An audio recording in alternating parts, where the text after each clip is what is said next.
Good morning, friends.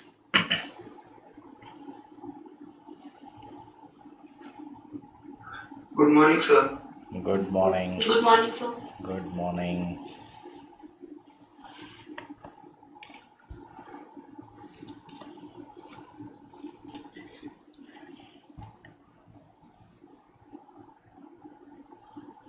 I hope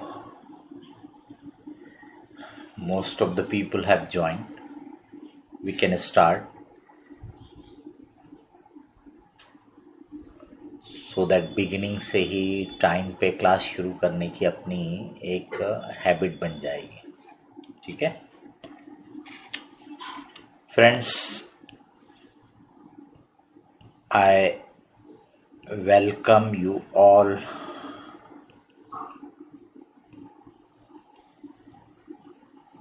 to this CA intermediate classes at DGS classes, DGS caps या DG Sharma's caps.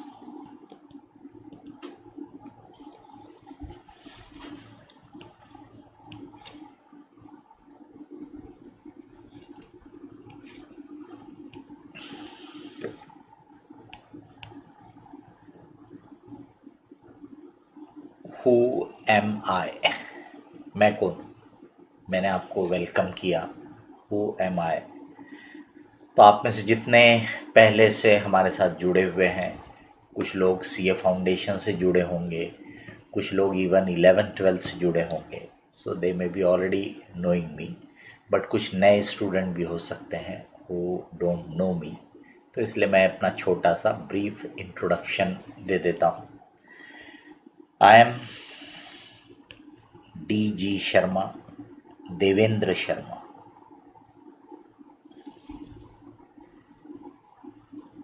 Qualification के नाम से अगर आप बोलेंगे तो आई हैव डन CMA यानी कि जिसको पहले ICWA बोलते थे, CWA cost and works accountant, उसी का नया नाम है cost management accountant CMA. CS company secretary. हमारे देश में कॉमर्स के फील्ड में अगर 3 मेन प्रोफेशनल क्वालिफिकेशन है तो वो है ये CA, CMA और CS. आप लोग अपने माइक को ऑफ रखिएगा. जब आपको कुछ पूछना रहा, बोलना रहा, तब माइक ऑन करना, क्योंकि अदरवाइज आपके यहाँ पे जो भी आवाज़ होगी वो यहाँ पर फिर क्लास में रिफ्लेक्ट होती है.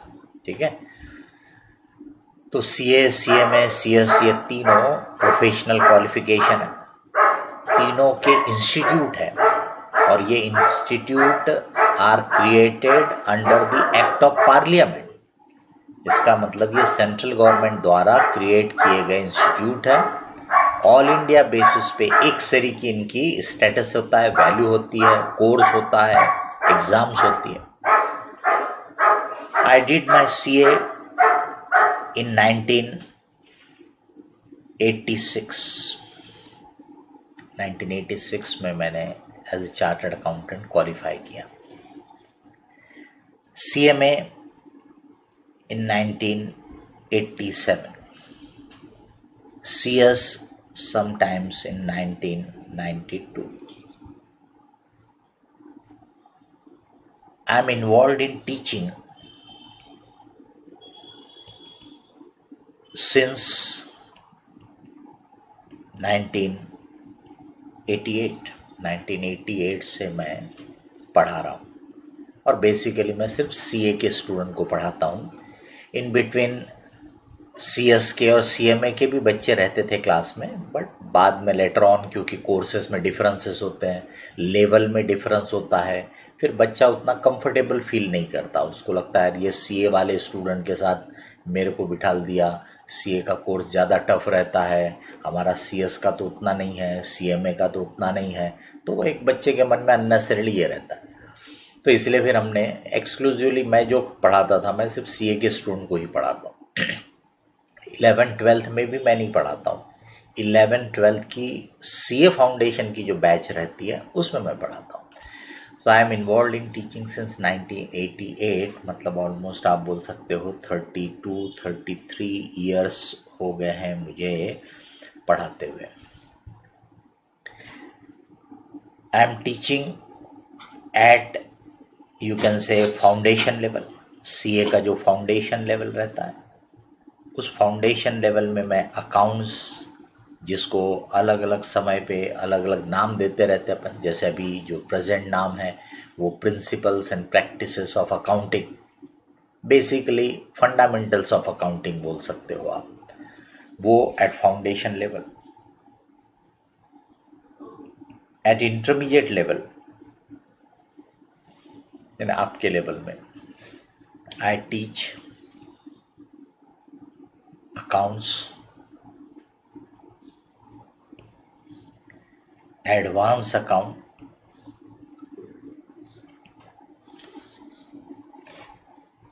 costing, financial management. These are the 4 papers I teach at CA intermediate level, at your level. At CA final, I used to teach FR, जो अकाउंट्स के पेपर का ही एक नाम है, फाइनेंशियल रिपोर्टिंग, कॉस्टिंग, और SFM यानी स्ट्रेटेजिक फाइनेंशियल मैनेजमेंट, मतलब एडवांस लेवल का फाइनेंशियल मैनेजमेंट। फिलहाल फाइनल की क्लासेस तो नहीं ले पाता हूँ because of the time constraint, but I used to teach for a very long time these 3 papers at CA final level. I have also written certain books जो टेक्समैन ने publish किए, जो कि एक ऑल इंडिया पब्लिशर है। उन्होंने मेरी काफ़ी किताबें पब्लिश की। कुछ किताबें जो मैंने नागपुर यूनिवर्सिटी के हिसाब से लिखी थी वो सेठ पब्लिशर्स हैं मुंबई के, उन्होंने पब्लिश की। मेरे वीडियोस भी पहले टेक्समैन ने रिलीज़ किए थे, उसके बाद अभी हमारी खुद की वेबसाइट के थ्रू भी वीडियोस अवेलेबल रहते हैं, दूसरे ऑनलाइन प्लेटफॉर्म्स के थ्रू भी अवेलेबल रहता है। This is all about me, मेरे बारे में इससे ज़्यादा कुछ बताने जैसा है भी नहीं। Basically I am a teacher, और आप देख सकते हो कि मैं प्रैक्टिकल पेपर्स ही पढ़ाता रहा शुरू से। मुझे थ्योरेटिकल पेपर पढ़ाने में इंटरेस्ट भी नहीं रहा, और बोल सकते कि मुझे कॉन्फिडेंस भी नहीं था, या मैं अपने आप को थ्योरी पेपर पढ़ाने में कॉम्पिटेंट महसूस नहीं करता हूँ। मुझे नहीं लगता है कि I can be a good teacher of theoretical subject, क्योंकि हर एक टाइप के सब्जेक्ट को पढ़ाने के लिए अलग क्वालिटीज़ की ज़रूरत होती है, अलग अप्रोच की ज़रूरत होती है। तो मुझे ऐसा लगा I am more fit to teach the practical papers, क्योंकि प्रैक्टिकल सब्जेक्ट मैंने जैसे पढ़े थे, I was very confident always. मुझे प्रैक्टिकल सब्जेक्ट में हमेशा अच्छे नंबर मिल जाते थे, मुझे हमेशा प्रैक्टिकल सब्जेक्ट में बहुत कॉन्फिडेंस रहा। तो इसलिए मैंने टीचिंग भी उन्हीं सब्जेक्ट की शुरू की। With the grace of God success भी मिलता चला गया, तो मैं उसी पे स्टिक हो गया। लेकिन आज असेस करूं अगर, तो मुझे लगता है कि नहीं, थ्योरी पेपर मेरे लिए it's not my cup of T. हमारे यहाँ बहुत सारे हमारे फैकल्टीज़ हैं जो थ्योरी पेपर के एक्सपर्ट हैं, तो मैं देखता हूँ कि शायद मैं उनकी तरह थ्योरी पेपर को हैंडल नहीं कर पाता। तो हर पेपर की अपनी अपनी क्वालिटीज़ होती है। मैंने 3 वेराइड सब्जेक्ट पढ़ाए, अकाउंट्स, कॉस्टिंग और फाइनेंशियल मैनेजमेंट। लेकिन मुझे ऐसा लगता था तीनों पेपर को पढ़ाने के लिए जो क्वालिटीज़ चाहिए वो एक सरी की है। ये तीनों प्रैक्टिकल सब्जेक्ट हैं, तीनों न्यूमेरिकल्स वाले सब्जेक्ट हैं, तीनों के लिए एक सरी का अप्रोच काम में आ सकता है। तो इसलिए मुझे कभी भी ऐसा नहीं लगा कि भाई मैं अकाउंट्स पढ़ा सकता हूँ तो कॉस्टिंग नहीं, या कॉस्टिंग पढ़ा सकता हूँ तो FM नहीं, ऐसा नहीं। देयर कैन बी टीचर जो सिर्फ अकाउंट पढ़ाते हैं, जो सिर्फ कॉस्टिंग पढ़ाते हैं, जो सिर्फ एफएम पढ़ाते हैं, हो सकते हैं, बिल्कुल होंगे। पर मुझे तीनों पेपर पढ़ाने में कभी भी कोई प्रॉब्लम नहीं रहा, और वो मैंने 1988 से पढ़ाना शुरू किया। फाइनल लेवल में मैंने तीनों पेपर पढ़ाए। अब फाइनल लेवल में जब ये तीनों पेपर पढ़ाए हैं for a very long time, तो इसका मतलब ये हुआ कि इंटर में पढ़ाने में तो कोई प्रॉब्लम होने का सवाल ही नहीं उठता, क्योंकि सीए फाइनल लेवल यानी बिल्कुल एडवांस लेवल हो जाता है। तो जब मैंने सीए फाइनल में ये तीनों पेपर पढ़ाए, accounts, costing, strategic financial management, तो there is no issue as far as intermediate level is concern. तो फ्रेंड्स, ये तो हो गया मेरे बारे में। नाउ लिटिल अबाउट ये जो डीजी शर्मा कैप्स है, डीजीएस कैप्स।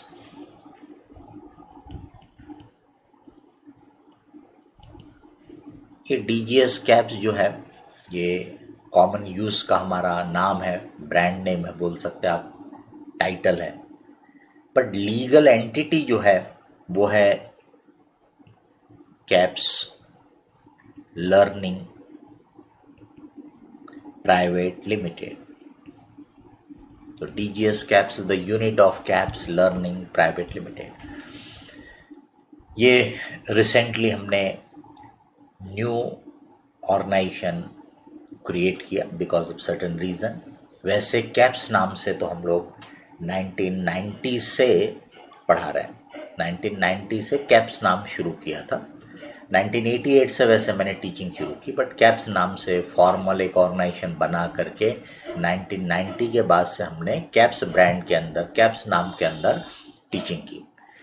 कुछ समय पहले उसको किसी वजह से रीऑर्गेनाइज करना पड़ा, तब हमने उसको नया अपना जो ऑर्गेनाइजेशन था उसको डीजीएस कैप्स नाम दिया। मेरे साथ इस टीम में सभी यंग फैकल्टीज जुड़ी हुई है, जो खुद अब काफ़ी एक्सपीरियंस्ड हो गए हैं। They are very enthusiastic, they are expert in their subject, they are well qualified हैं, एक्सपीरियंस्ड है। तो इसलिए अगर आप असेस करेंगे टोटल स्ट्रेंथ किसी भी लेवल में, आप हमारी 11th-12th की क्लास का स्ट्रेंथ देखेंगे at board, state board level या सीबीएसई लेवल, आप हमारे सीए फाउंडेशन की टीम को देखिए, सीए इंटरमीडिएट की टीम को देखिए, मुझे नहीं लगता कि आपको ऐसे कंपेरेबल टीम आसानी से मिल पाएगी। अगर आप पूरे इसको देखेंगे तो इतनी कॉम्पिटेंट टीम आपको आसानी से कंपेरेबल नहीं मिल पाएगी। देयर कैन बी एक सब्जेक्ट अच्छा है तो दूसरा वीक हो सकता है, लेकिन हमारे यहाँ आप असेस कर लीजिए, देख लीजिए। तो डीजीएस कैप्स में हम लोगों की ये जो क्लासेस है वो चलेगी। There is a good administrative team जो हमेशा स्टूडेंट की हेल्प के लिए अवेलेबल रहती है। हमारी पूरी टीम जो स्टूडेंट की एक्टिविटी है उसको मैनेज करने के लिए, स्टूडेंट के कोई भी ग्रीवेंसेस हैंडल करने के लिए, they are always available. Almost हमारे जो बेचारे स्टाफ रहते हैं वो 24 आवर अवेलेबल रहते हैं। इसलिए हमको कई बार बोलना पड़ता है स्टूडेंट से कि भाई आप किसी भी ऑफिशियल पर्पज से हमारे स्टाफ को कांटेक्ट करो एक रीजनेबल टाइम के अंदर। तो हम लोग कई बार उसके बारे में मैसेज भी डाल देते ग्रुप में कि भाई आप इस टाइम तक ही कांटेक्ट करो, क्योंकि क्या होता है उनको भी तो थोड़ा सा अपने पर्सनल लाइफ के लिए टाइम मिलना चाहिए, उनको भी तो थोड़ा रिलैक्सेशन होना चाहिए। अदरवाइज दिन रात वो स्टूडेंट के कॉल हैंडल करेंगे तो उनके लिए भी मुश्किल होगी, इसलिए रहता है। Otherwise they are always available. कोई भी टेक्निकल इशू आता है तो उसके लिए भी पर्सन्स है जो आपकी हेल्प के लिए अवेलेबल रहते हैं। Then now we will talk about the your CA inter classes. अब ये जो आपकी सीए इंटर की पढ़ाई है इसमें 2 ग्रुप है। इंटर में ग्रुप 1 4 पेपर रहते हैं। 4 पेपर में से 2 पेपर तो मैं ही पढ़ाता हूँ। एक है अकाउंटिंग, दूसरा है कॉस्टिंग। ये 2 पेपर तो मैं ही पढ़ाऊंगा आपको। Then you have taxation. Taxation आपको पवन सारडा सर पढ़ाएंगे। Pawan needs no introduction. आप में से ज़्यादातर स्टूडेंट जो यहाँ जुड़े हो तो जानते ही हैं। Not only he is a CA, CS, CMA, वो भी तीनों प्रोफेशनल क्वालिफिकेशन है उसके पास, but he is all throughout rank holder. हमेशा वो रैंक होल्डर रहा। कोई भी एग्ज़ाम जो उसने पास की होगी विदाउट रैंक के तो मुझे नहीं लगता कोई एग्ज़ाम पास की होगी। But at the same time very down to earth person, आप सबके साथ बिल्कुल फ्रेंडली जुड़ने वाला पर्सन है। तो he will be teaching a very important subject taxation, और पूरे एंथुजियाज्म के साथ, पूरी मेहनत के साथ वो आपके साथ लगता है टैक्सेशन सब्जेक्ट पढ़ाने के लिए। Then you have law, corporate law. Corporate law आपको शशांक सर पढ़ाएंगे। He is also a chartered accountant. वो भी I think more than 10 years से लॉ पढ़ा रहा है। उसका फैमिली बैकग्राउंड भी लॉ वाला है। उसके फादर सुप्रीम कोर्ट तक प्रैक्टिस करते हैं, उसका ब्रदर भी लॉयर है। तो वो एनवायरनमेंट भी लॉ वाला ही है। वो खुद चार्टर्ड अकाउंटेंट है। तो वो आपको आपके लेवल के हिसाब से, आपकी ज़रूरत के हिसाब से कि एक चार्टर्ड अकाउंटेंट को लॉ को किस एंगल से देखना है, तो he will be teaching you law. ये आपके CA ग्रुप 1 की हम लोग जो शुरुआत करेंगे अभी, ये ग्रुप 1 की क्लासेस से शुरुआत करेंगे। और ग्रुप 1 की जब क्लासेस ख़त्म होंगी, रफली बोल सकते हैं करीब 3.5 महीने के आसपास में, तो 3-3.5 महीने के आसपास में अपनी ये ग्रुप 1 की क्लासेस कंप्लीट होना चाहिए। Then we will be starting group 2। उसके इमीडिएट बाद अपन ग्रुप 2 स्टार्ट करते हैं। इसमें भी 4 पेपर रहते हैं। Advance accounting, financial management. Financial management के पेपर में फाइनेंशियल मैनेजमेंट एंड इकोनॉमिक्स रहता है। उसमें थोड़ा पेपर एक ही है, फाइनेंशियल मैनेजमेंट और इकोनॉमिक्स का मिला के। तो यहाँ पर भी एडवांस अकाउंटिंग और फाइनेंशियल मैनेजमेंट तो मैं पढ़ाता हूँ। यानी आप बोल सकते हैं ऑलमोस्ट 50% कोर्स आपके इंटरमीडिएट का I am teaching. Economics Salman sir पढ़ाते हैं। जितने कैप से जुड़े हैं वो जानते हैं सलमान सर को। वेरी एक्सपीरियंस पर्सन, इकोनॉमिक्स के एक्सपर्ट है। फाउंडेशन लेवल में भी इकोनॉमिक्स पढ़ाते हैं। देन यू हैव ऑडिट, जो रवि सर पढ़ाते हैं, रवि टावरी। ये ऑल इंडिया लेवल में पढ़ाते हैं। CA इंस्टीट्यूट की भी इसमें इन्वॉल्व रहते हैं क्लासेस में। बाकी और भी दूसरे बड़े बड़े ऑर्गेनाइजेशन में पढ़ाते हैं। He was also my student. Shashank was my student, Pawan was my student.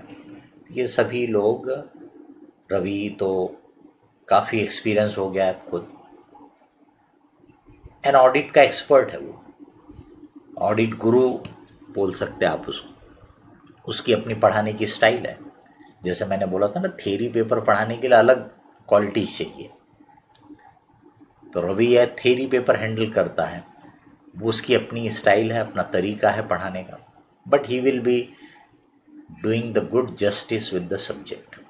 एक और पेपर होता है, उसका एग्जैक्ट नाम तो बदलता रहता है। मैं तो उसको ITSM ही बोल देता हूँ, ठीक है। वैसे वो नाम, उसका टाइटल कुछ अलग होगा। तो उसमें एक तो कंप्यूटर वाला पार्ट है और दूसरा मैनेजमेंट वाला पार्ट है। तो इसमें से जो कंप्यूटर वाला पार्ट है वो मनोज शर्मा सर पढ़ाते हैं। He was also my student. यहाँ पे मेरे और सलमान सर के बाद नेक्स्ट सीनियर पर्सन हो गए मनोज सर, फिर रवि सर, फिर शशांक, फिर पवन सर। सभी अब आपके पॉइंट ऑफ व्यू से तो they are all senior. More than 10 years का सबको टीचिंग एक्सपीरियंस है। मनोज सर को तो शायद 20-25 साल का होगा, रवि सर को भी 18-20 साल का एक्सपीरियंस होगा। इसमें जो मैनेजमेंट पार्ट है वो राहुल थकवानी सर पढ़ाएंगे, जो कंपनी सेक्रेटरी है। वो अपने आप में एक एक्सपर्ट है थ्योरी सब्जेक्ट हैंडल करने में। तो ये हमारी टीम है जो आपके साथ जुड़ी रहेगी सीए इंटरमीडिएट की पढ़ाई में, ग्रुप 1 और ग्रुप 2 में। अब अगर हम आ जाए कि आपके पॉइंट ऑफ व्यू से आपको ग्रुप 1 देना चाहिए कि ग्रुप 2 देना चाहिए कि दोनों ग्रुप एक साथ देना चाहिए, बराबर, तो ये प्योरली आपका डिसीजन है, बराबर, कि भी ग्रुप 1, ग्रुप 2 और बोथ ग्रुप टुगेदर, ये डिसीजन आपका है। आपका तैयारी कैसी है पहले की, यानी आपका लेवल, आपका कॉन्फिडेंस कैसा है, आपका ग्रास्पिंग लेवल कैसा है ना, ये सब चीज़ों पे डिपेंड करता है। अगर हम बेनिफिट के पॉइंट ऑफ व्यू से देखा जाए तो डेफिनेटली दोनों ग्रुप एक साथ देने के अपने बेनिफिट है, अपने फायदे, बराबर। एक फायदा तो होता है कि एग्रीगेट में, क्योंकि आपको पता है कि अपना जो सी इंस्टीट्यूट का एग्जामिनेशन का पासिंग सिस्टम है उसमें आपको हर एक सब्जेक्ट में 40 मार्क्स चाहिए और एग्रीगेट 50% चाहिए। तो जब आप दोनों ग्रुप देते हो तो कभी कभी ऐसा हो सकता है कि एक ग्रुप का आपका परफॉर्मेंस उतना अच्छा नहीं हुआ बट दूसरे ग्रुप का ज़्यादा अच्छा हुआ, तो दोनों मिला के एग्रीगेट बन गया और दोनों ग्रुप आपके क्लियर हो गए। क्योंकि हमने देखा है कई बार ऐसा कि इधर के मार्क्स ज़्यादा थे, इधर के कम थे, तो अगर वो सेपरेटली देता तो वो ग्रुप फेल हो जाता क्योंकि एग्रीगेट नहीं बन रहा था। 200 से कम मार्क्स थे लेकिन दूसरे ग्रुप में ज़्यादा थे, दोनों मिला के 400 के ऊपर हो गया, तो दोनों ग्रुप निकल गए। तो ऐसे बहुत सारे स्टूडेंट के साथ होता है।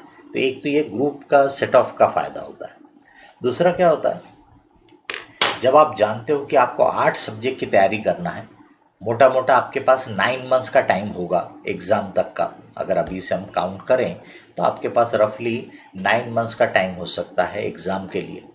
तो जब आप देखते हो कि भाई मेरे को 9 मंथ्स टाइम तो है लेकिन 8 सब्जेक्ट पढ़ना है, तो यू बिकम मोर सीरियस। आप बहुत अपने टाइम का अच्छे से यूटिलाइजेशन करते हो, ढील नहीं डालते हो। अगर आप एक ही ग्रुप का माइंड सेट लेके बैठे हो तो आप सोचते हैं अरे यार 9 मंथ्स है, 4 पेपर है, क्या चिंता है, तो फिर आप ढील डाल देते हो और उससे आपका निगलेक्ट होने लगता है। और बाद में फिर जब अपने को होश आता है तब तक काफ़ी अपना समय वेस्ट हो चुका रहता है। ये भी उसका एक इम्पैक्ट होता है अगर अपन एक ही ग्रुप की तैयारी कर रहे हैं तो। दूसरा, ये सब्जेक्ट एक दूसरे को कॉम्प्लीमेंट भी करते हैं। तो जब आप एडवांस अकाउंट पढ़ते हो तो ऑटोमेटिकली आपका ग्रुप 1 का अकाउंटिंग स्ट्रांग होना ही होना है। जब आप फाइनेंशियल मैनेजमेंट पढ़ते हो तो आपको लगेगा कि यार इसमें तो बहुत सारी चीज़ें मेरे को कॉस्टिंग में जो पढ़ी थी वो भी नॉलेज काम में आ रहा, तो जब मैं एफएम पढ़ूंगा तो मेरा कॉस्टिंग भी और बेटर होगा। ऑडिट पढ़ोगे तो ऑडिट में भी आपको अकाउंटिंग की आइडियाज़ और डेवलप होगी, बराबर। एट द मोस्ट आप बोल सकते हो कि ITSM ऐसा सब्जेक्ट है जिसका डायरेक्टली बाकी के सब्जेक्ट पे कोई इम्पैक्ट ना पड़े, बट अदरवाइज बाकी सबका पड़ रहा है। तो इसका मतलब दोनों ग्रुप पढ़ने से ये फायदे भी होते हैं, ये एडवांटेज भी होता है। बट जैसे मैंने बोला, it is clearly your choice. ये डिसीज़न आपको लेना है, आपकी कैसी तैयारी होती है उसके हिसाब से, आपका कॉन्फिडेंस कैसा है, आपका टारगेट कैसा है, बराबर। उस बेस्ट भी ये रहता है कि भाई अभी से अपन ये सोचना कि भाई मैं एक ही ग्रुप दूंगा, वो शायद उतना अप्रोप्रिएट नहीं है। तो अपन दोनों ग्रुप का माइंडसेट बना के चलो कि नहीं मेरे को तो दोनों ग्रुप करना है। तो नंबर 1 अभी से अपन सीरियस हो जाएंगे कि नहीं पूरा ध्यान देना है। फिर जैसे आप देख रहे हैं कि हम पहले ग्रुप 1 पढ़ा रहे, तो मतलब आपके पास 3 महीने और टाइम है, 3 महीने 3.5 महीने, तब तक ग्रुप 2 शुरू हुआ ही नहीं। तो 3-3.5 महीने में आपकी तैयारी कैसी हो रही है उसके ऊपर से आपको और बेटर असेसमेंट होगा।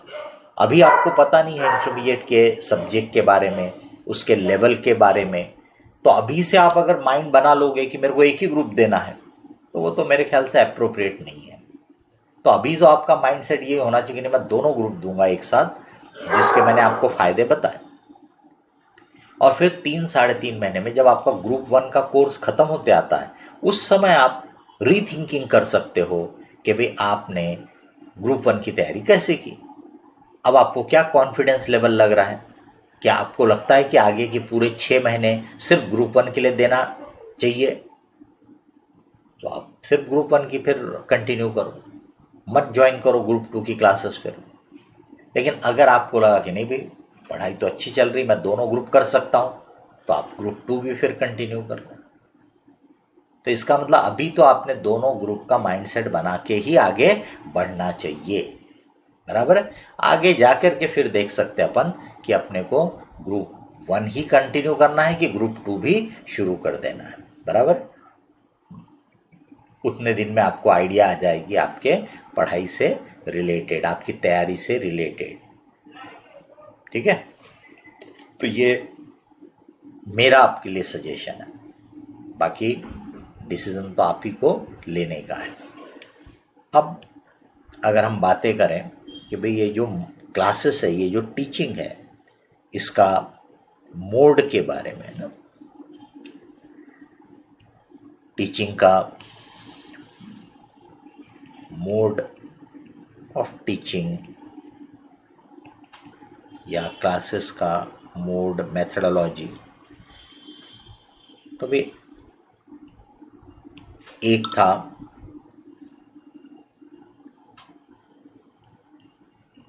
फिजिकल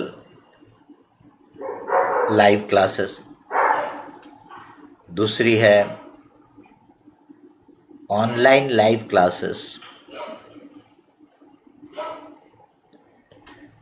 तीसरी है आपकी वीडियो क्लासेस। फिर वीडियो क्लासेस में फर्दर आप उसको एलेबरेट कर सकते हो, ठीक है। तो पर मेन जो है आपकी, तो नंबर 1 फिजिकल लाइव क्लास। अब आप खुद जानते हो कि अपन सब लोग एक एबनॉर्मल सिचुएशन पिछले 1.5 साल से करीब करीब देख रहे हैं, फेस कर रहे हैं, है ना।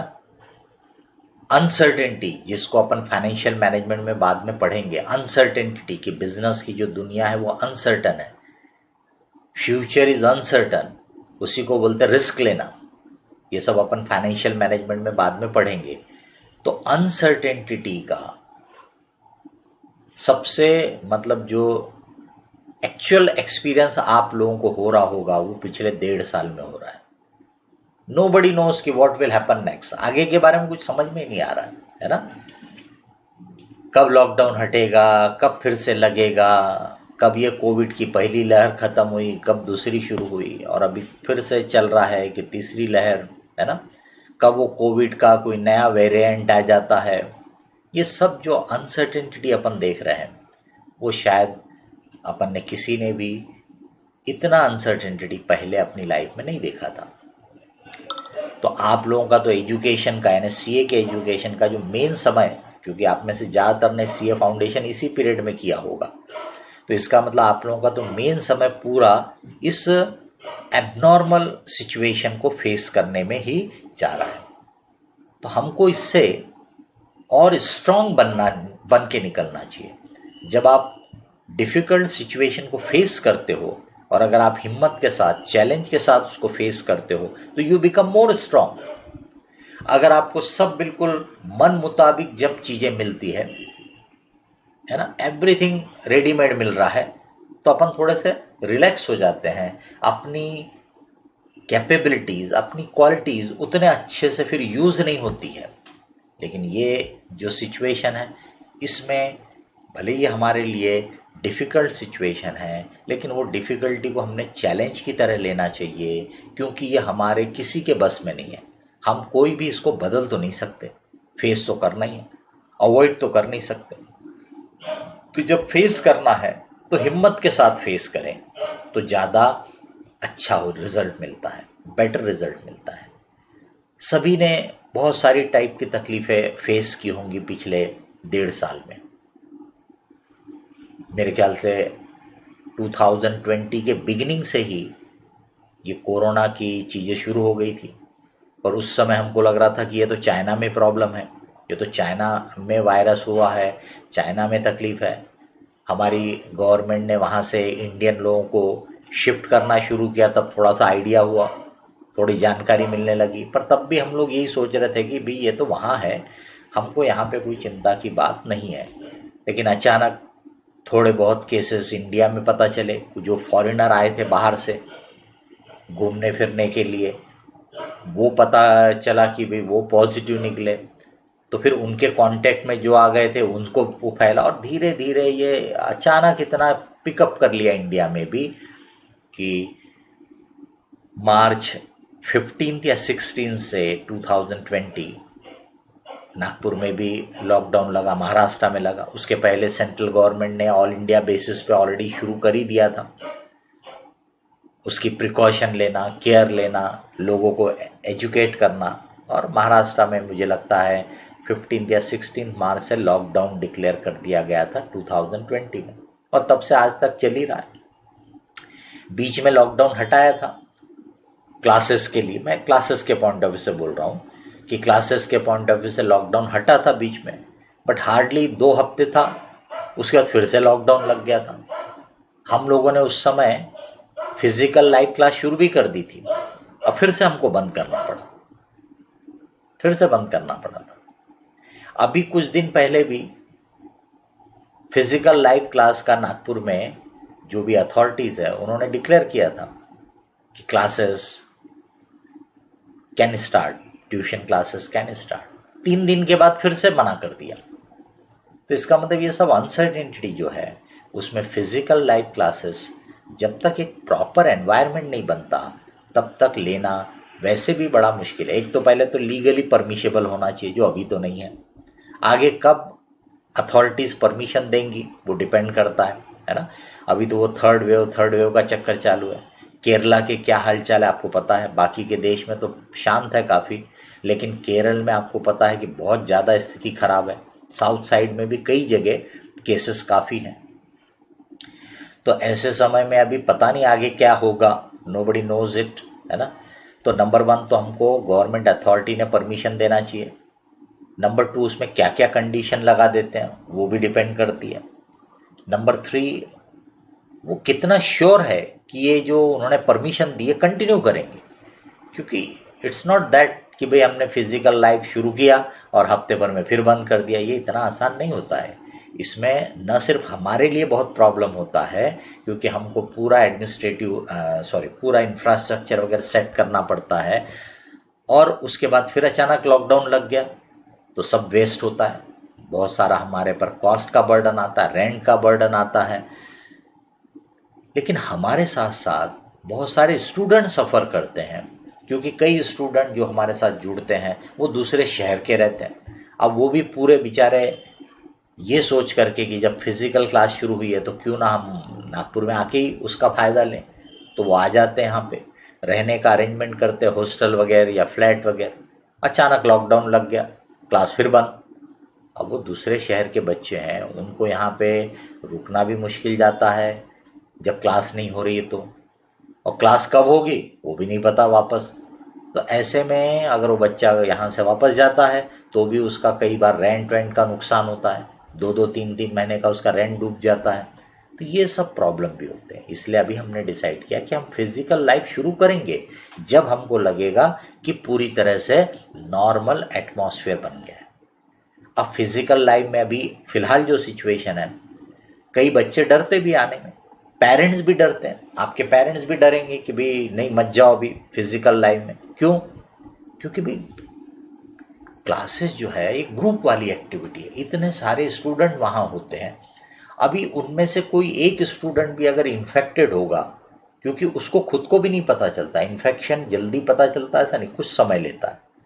फिर कुछ लोगों में वो सिम्टम्स भी नहीं पता चलते, क्योंकि शायद उनकी बॉडी में जो रेसिस्टेंस पावर है वो ज़्यादा स्ट्रांग है, तो वो वायरस उनमें है पर उनको अफेक्ट नहीं करता। वो सिम्टम्स नहीं पता पड़ते थे क्योंकि उनको कोई तकलीफ हो नहीं रही, लेकिन क्योंकि उनमें वायरस है तो उनकी वजह से वायरस आजू बाजू में दूसरे स्टूडेंट में किसी को भी जा सकता है। तो इसका मतलब ये ऐसी सिचुएशन है कि ग्रुप वाली एक्टिविटी को कैरी आउट करना वो बड़ा रिस्की सिचुएशन है। तो कई बच्चों के पेरेंट्स भी मना करेंगे, तो इसलिए अपन जब अच्छा एटमॉस्फेयर सब देखेंगे, जब सब तरीके से अपने को लगेगा कि चीज़ें सेटल डाउन हो गई, तो अपन फिजिकल लाइव भी कर सकते हैं। फिलहाल अपन जो है वो ऑनलाइन लाइव मोड में है। अभी मैं आपको लाइव पढ़ा रहा हूँ, कोई पुरानी रिकॉर्डिंग नहीं बता रहा हूँ, ऑनलाइन लाइव मोड में है। और जब भी अपन फिजिकल वो मोड में जाएंगे भी, जब भी अपन फिजिकल मोड में जाएंगे तो अपन ये दोनों जो रहेंगी अपनी कंटिन्यू होंगी। इसका मतलब ये होगा कि जो बच्चे घर पे रह के ही पढ़ना चाहते हैं तो फिजिकल लाइव क्लास जब शुरू होगी तो उसका लाइव रिले भी हम करेंगे। इसका मतलब आपको चिंता करने की ज़रूरत नहीं है। जैसे कोई स्टूडेंट किसी दूसरे शहर में भी बैठ के पढ़ रहा है, वो बोलेगा सर फिजिकल क्लास शुरू कर दोगे, मेरे को तो आना नहीं है नागपुर अभी भाई, जो भी कारण है, पर मैं नागपुर आके पढ़ना नहीं चाहता हूँ। तो डोंट वरी, क्योंकि हमारा ऑनलाइन लाइव मोड ये चलता रहेगा। इसका मतलब आपको घर से बैठ करके ही हमारी फिजिकल लाइव क्लास का बेनिफिट मिलेगा, और ये हमने कर चुके हैं। क्योंकि जैसे मैंने बोला बीच में लॉकडाउन हटा था, जब हमारी पिछली बैच शुरू हो रही थी तभी लॉकडाउन हटा था, तो हमने करीब 2 हफ्ते उनको फिजिकल लाइव पढ़ाया विथ ऑनलाइन लाइव रिले। तो हमारे पास उसकी टेक्नोलॉजी है, कॉम्पिटेंसी है, एक्सपीरियंस है, हम कर चुके हो। 15-20 दिनों क्लासेस चली थी वैसी। तो जो बच्चे यहाँ आके पढ़ना चाहते थे क्लास में, वो क्लास में आते थे। जो बच्चे घर में पढ़ना चाहते थे वो घर से पढ़ते थे और क्वेरीज वगैरह वैसे ही पूछते थे।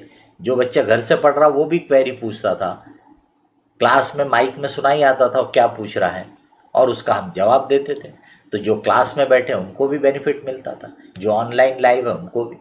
तो इसलिए आपको चिंता करने की बिल्कुल ज़रूरत नहीं है। जो बच्चे ऑनलाइन लाइव ही कंटिन्यू करना चाहेंगे, फिजिकल में नहीं आना चाहेंगे, उनको कोई फ़र्क नहीं लगेगा। उनको लगेगा कि वैसे ही चल रहा है जैसा चल रहा था। फिर फ़र्क इतना है कि अभी मैं घर पे बैठ के पढ़ा रहा हूँ, फिर मैं क्लासरूम में पढ़ाऊँगा, चीज़ उतनी ही बदलेंगी, बाकी आपके लिए कुछ नहीं बदलेगा। तो इसका मतलब जिनको फिजिकली आके पढ़ने की इच्छा होगी वो फिजिकली आके पढ़ेंगे क्लास में, और जिनको ऑनलाइन लाइव चलना रहा हुआ वो ऑनलाइन लाइव चलाएंगे, उसमें कोई प्रॉब्लम नहीं। तीसरा रहता है रिकॉर्डेड वीडियोस। बहुत सारे लोग रिकॉर्डेड वीडियोस देते हैं। हम आपको रिकॉर्डेड वीडियोस नहीं दे रहे, जबकि मेरे पास भी रिकॉर्डेड वीडियोस हर एक सब्जेक्ट के मल्टीपल वीडियोस अवेलेबल है। हर बैच के वीडियोस मेरे पास रिकॉर्डेड अवेलेबल है, लेकिन वो वीडियोस हम आपको नहीं प्रोवाइड कर रहे हैं। हम आपको ऑनलाइन लाइव पढ़ा रहे हैं, इंटरेक्टिव क्लासेस है ये। रिकॉर्डेड वीडियो वन साइडेड हो जाता है, ये इंटरेक्टिव क्लासेस है, आप पूछ सकते हो, आप बात कर सकते हो हमारे साथ, बराबर। फिर रिकॉर्डेड वीडियोस में ही एडिशनल चीज़ें रहती है, यानी फर्दर फैसिलिटी ऐड कर दी जाती है, जैसे कि टेस्ट सीरीज़ है, या बैकअप भी जो अवेलेबल रहता है वो कब तक का अवेलेबल है ना। क्वेरी सेशंस हो सकते हैं, रिवीजन सेशंस हो सकते हैं। तो ऐसी वैल्यू एडेड और फैसिलिटी हो सकती है। हम आपको ये पूरा पैकेज एक साथ दे रहे हैं। तो हम आपको ऑनलाइन लाइव पढ़ा रहे हैं, फिजिकल जब शुरू हो जाएगा तो फिजिकल में भी अवेलेबल रहेंगे, ऑनलाइन लाइव भी रहेगा, और आपके पास हम पूरा बैकअप भी देते हैं आपकी एग्ज़ाम तक। आपकी एग्ज़ाम शायद मई 2022 की प्लानिंग आप लोगों की रहेगी, तो आपकी एग्ज़ाम तक हम पूरा बैकअप भी अवेलेबल रखते हैं, जिसको आप जितने बार चाहे देख पाओगे रिवीजन के लिए। कोई चीज़ मिस हो गई, कोई चीज़ छूट गई, तो आप आसानी से कवर कर सकते हो, बराबर। तो ये टेस्ट सीरीज़ भी होगी, रिवीजन्स भी होती है, क्वेरी सेशंस भी रहते हैं। ये सब चीज़ें आपके पास पूरा इस पैकेज में अवेलेबल। तो आपको online live, physical live, recorded videos, मतलब पुराने बैच के नहीं बल्कि आपकी बैच के, यही बैच के रिकॉर्डेड वीडियोस आपके एक ऐप है उसमें अवेलेबल रहेंगे up to your exam. Exam तक अवेलेबल रहेंगे। टेस्ट सीरीज रहेगी, रिवीजन रहेगा, क्लास टेस्ट रहेंगे, इतनी सारी चीज़ें अवेलेबल रहेंगी। Now it's for you to take the full advantage of it. पूरा बेनिफिट लेना है, आपका काम है। अभी आप में जितने ने सीए फाउंडेशन एग्ज़ाम दिया था, रिजल्ट अभी आया नहीं है, तो इसलिए कई बच्चों के मन में वही चल रहा है कि भाई हम क्लास ज्वाइन करें कि नहीं करें। तो हमने जब एक गाइडेंस सेशन लिया था, उसमें भी बोला था मैंने आपको कि भाई आपके ज्वाइन कर लेने से यू डोंट लूज़ एनीथिंग। तो सपोज़ अब रिज़ल्ट कब आएगा तो पता नहीं, अगर पक्का होता कि रिज़ल्ट 10 तारीख को आ रहा तो मान लो हम पोस्टपोन भी कर देते कि 10 दिन के लिए चलो क्लास पोस्टपोन कर दो, बट ये अनसर्टेनिटी है, रिज़ल्ट कब आएगा पक्का पता नहीं, तो कितने दिन वेट करेंगे ना। क्योंकि जो अगली एग्ज़ाम होने वाली है दिसंबर में होने वाली है, दिसंबर में एग्ज़ाम होगी, मतलब फरवरी में उनका रिज़ल्ट आ जाएगा, मिड फरवरी तक। तो इसका मतलब हमको नेक्स्ट बैच जो है 1 मार्च से शुरू कर देना चाहिए। अब 1 मार्च से शुरू कर देना है तो हमारे को ये बैच कंप्लीट करने के लिए जो आपकी है 6 मंथ टाइम लगता है। तो अगर हमने आज 1 सितंबर से शुरू कर दिया तो हम फरवरी एंड तक आपके दोनों ग्रुप की क्लासेस कंप्लीट कर पाएंगे, 6 महीने दोनों ग्रुप के लिए। तो मतलब आज से शुरू करेंगे तो फरवरी एंड, तो हम मार्च से 1 मार्च से नई बैच शुरू कर सकते हैं। अब अगर हम इसको रिजल्ट तक वेट करते जाएं, डिले करते जाएं, तो इसका मतलब उधर की बैचेस हमारे लिए मुश्किल हो जाएगा, वो हम टाइम पे शुरू नहीं कर पाएंगे। सेकेंडली, आप रिजल्ट का इंतजार करते हुए टाइम वेस्ट करोगे, तो उससे अच्छा है पढ़ाई शुरू कर दो। तो आपके जो भी साथी अभी भी अनसर्टन मूड में होंगे, करूं कि नहीं करूं, को बोल सकते भाई क्या नुकसान है, क्लास तो शुरू कर दो। अनफॉर्चुनेटली अगर रिजल्ट अनफेवरेबल भी आया तो आपकी फीस रिफंडेबल है, तो आपको चिंता करने की जरूरत नहीं है। You don't lose anything in terms of finance, पैसे में आपका कोई नुकसान नहीं। और कुछ दिन पढ़ लोगे इंटरमीडिएट लेवल का तो कुछ ना कुछ तो काम आता ही है। वो आपका कॉन्फिडेंस ही बढ़ा सकता है, आपको एक आइडिया दे सकता है कि इंटरमीडिएट लेवल में क्या कैसा पढ़ रहे थे अपन, है ना। तो इसलिए जो स्टूडेंट अभी भी इस डायलेमा में है कि क्लास अभी शुरू करें या बाद में, तो उनके लिए बेस्ट ऑप्शन है अभी। रिजल्ट आने के बाद हमारे पास फिर से नई बैच लेना इतना टाइम नहीं है, समझ रहे हैं आप। देखो मेरे को 4-4 पेपर पढ़ाने के हैं, 4-4 पेपर मैं फिर से नहीं पढ़ा सकता। 6-6 महीने में मैं पढ़ा रहा हूँ, यही मेरे लिए बहुत ये हो जाता है कि भाई ये 6 महीने में 4 पेपर पढ़ाना, फिर अगले 6 महीने में फिर 4 पेपर, यानी साल में 2 बार। अब इसमें और बैच शुरू करना, इट इज़ जस्ट इम्पॉसिबल। तो इसका मतलब जिनको भी पढ़ने की इच्छा है उन्हें जल्द से जल्द शुरू कर देना चाहिए, बराबर है। तो चलिए, ये था एक जनरल इंट्रोडक्टरी पार्ट। अगर आप में से किसी को भी इसमें कुछ बोलना है, पूछना है तो बोलिए। उसके बाद अपन अपना जो सब्जेक्ट है, अपना पहला जो लेक्चर रहेगा 7 से 9, 7 to 9, that we will be taking costing, बराबर। 7 to 9 will be costing, 9 to 9:30 break, आपका चाय नाश्ता बढ़िया कर लो। उसके बाद 9:30 to 11:30 accounts, 9:30 to 11:30 accounts second lecture. फिर आपको कुछ समय का ब्रेक रहता है, 15-20 मिनट वगैरह का शायद। उसके बाद टैक्स का लेक्चर रहेगा, फिर उसके बाद लॉ का लेक्चर रहेगा। ऐसा आपका शेड्यूल रहेगा रोज का, बराबर। आपको टाइम टेबल दिया था, उसमें गलती से उन्होंने अकाउंट पहला लिख दिया था। तो पहला रहता है कॉस्टिंग, दूसरा रहता है अकाउंट, तीसरा टैक्स और चौथा लॉ का क्लास, ठीक है। तो अब अपन कॉस्टिंग शुरू करें। उसके पहले अगर किसी को भी कुछ भी बोलना है, पूछना है तो बताइए।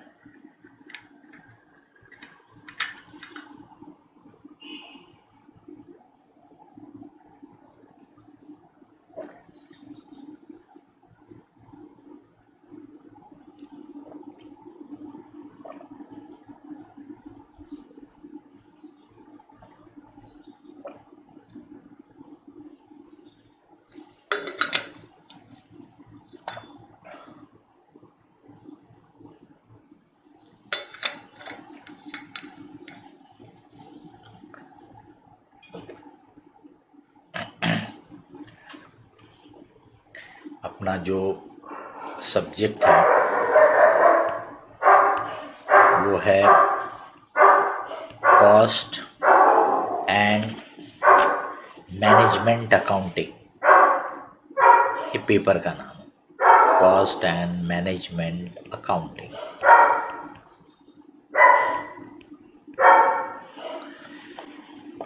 तो पहले अपन इसके एक इंट्रोडक्टरी, एक जनरल आइडिया डेवलप करेंगे, क्योंकि आप सभी के लिए ये एक नया सब्जेक्ट है, बराबर। कॉस्ट अकाउंटिंग या कॉस्ट एंड मैनेजमेंट अकाउंटिंग, ये आप सभी के लिए एक नया सब्जेक्ट है। तो इसलिए पहले अपन उसका एक थोड़ा सा ओवरव्यू लेंगे, एक थोड़ी सी जनरल आइडिया लेंगे, उसके बाद फिर अपन इसके एक एक चैप्टर पढ़ना शुरू करेंगे। तो सबसे पहले तो वर्ड ये जो है हमारा कॉस्ट, कि भाई कॉस्ट यानी क्या, क्योंकि सब्जेक्ट ही है वो। तो कॉस्ट यानी क्या? Cost means whatever we spend for something, जो कुछ हम खर्च करते हैं, काय के लिए? किसी भी चीज या सर्विसेज के लिए। So cost is whatever we spend for something. What is that something? That something can be some goods. That something can be some services. So cost means whatever we spend for those things, goods, services. और बाद में अपन और उसके detail देखेंगे. You can calculate the cost of a department, cost of a particular section, cost of a particular branch. मतलब ऐसे बहुत सारे हो सकते हैं, बट अभी के लिए cost means whatever we spend for some goods, some services, उसको हम बोलते हैं कॉस्ट।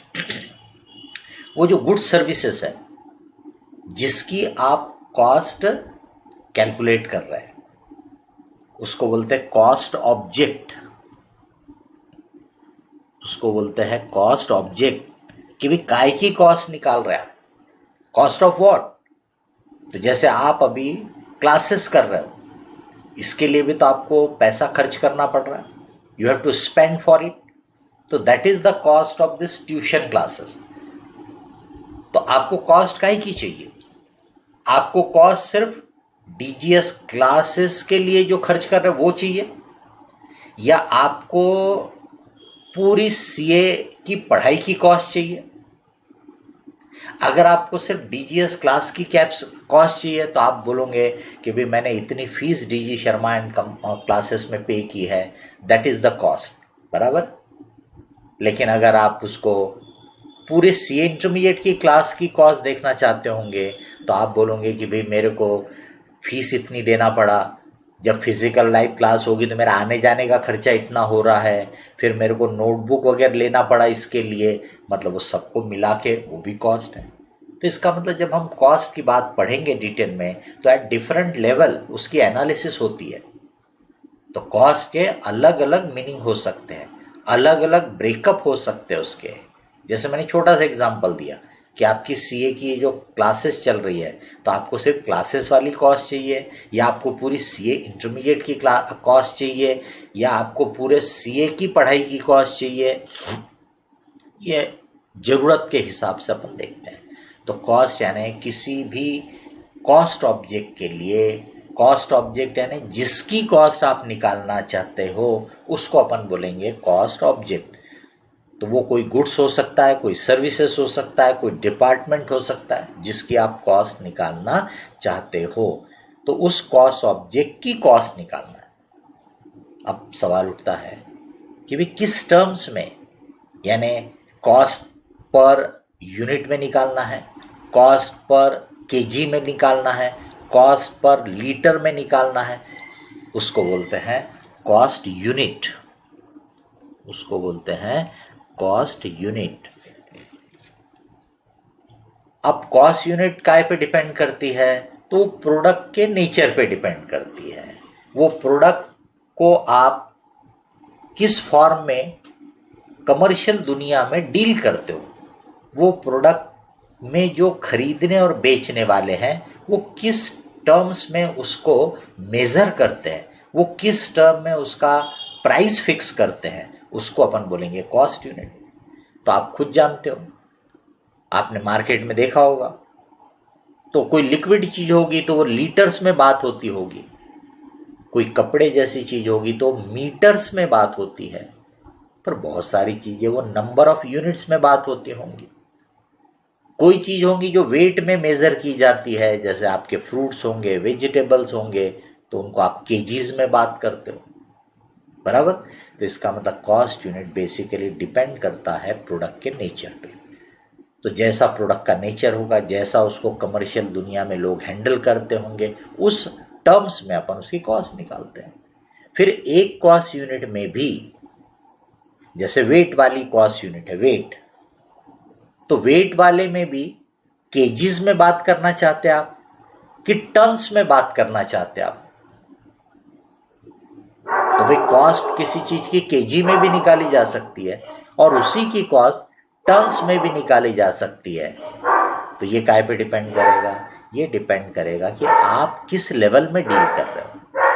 आप अगर लगता है कि मैन्युफैक्चरिंग वाले हो, होलसेल वाले हो, और आप केजीज में बात ही नहीं करते हो, आप केजीज में बिजनेस करते ही नहीं हो, आप टन्स में ही डील करते हो, तो फिर कॉस्ट पर केजी निकाल के क्या मतलब है? कॉस्ट पर टन निकालो। इसका मतलब ये कॉस्ट यूनिट बेसिकली डिपेंड करती है प्रोडक्ट के नेचर पे, कैसे वो हैंडल होता है, और उसका जो फर्दर जो साइज होता है वो डिपेंड करता है आपको किस टर्म्स में उसको यूज करना है। आप होलसेल लेवल में होंगे तो बड़ी यूनिट ऑफ मेजरमेंट लोगे, आप अगर छोटे ऑर्गेनाइजेशन होंगे तो आप उसकी स्मॉलर यूनिट को मेजर बेस बनाओगे, जैसे कि केजीज लेना है कि टन्स लेना है, बराबर। तो अपन आगे भी देखेंगे कॉस्ट यूनिट के बारे में। अभी मैं आपको जस्ट एक जनरल आइडिया दे रहा हूं। तो कॉस्ट यानी whatever we spend for something, उसको बोलते हैं कॉस्ट।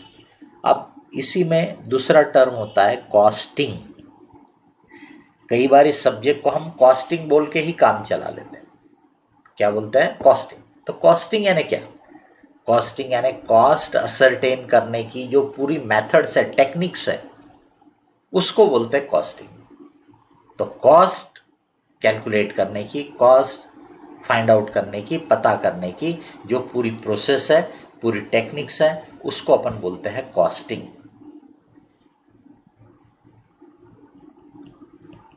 कॉस्ट अकाउंटिंग, कि भाई कॉस्ट अकाउंटिंग क्या है? तो कॉस्ट अकाउंटिंग यानी ये जो कॉस्ट का आप कैलकुलेशन कर रहे हैं, ये जो कॉस्ट डाटा है, इसको एक फॉर्मल तरीके से रिकॉर्ड करने का सिस्टम, लिख के रखने का सिस्टम। तो भाई एक फॉर्मल तरीके से उसको लिख करके रखना, उसको अकाउंट करके रखना, उसका रिकॉर्ड बना के रखना, that is called cost accounting. तो कॉस्टिंग यानी सिंपली क्या है? कैलकुलेशन के तरीके, टेक्निक्स, उसके नॉर्म्स। लेकिन कॉस्ट अकाउंटिंग क्या है? उसकी बुक्स ऑफ अकाउंट है, उसको लिख के रखने का तरीका है।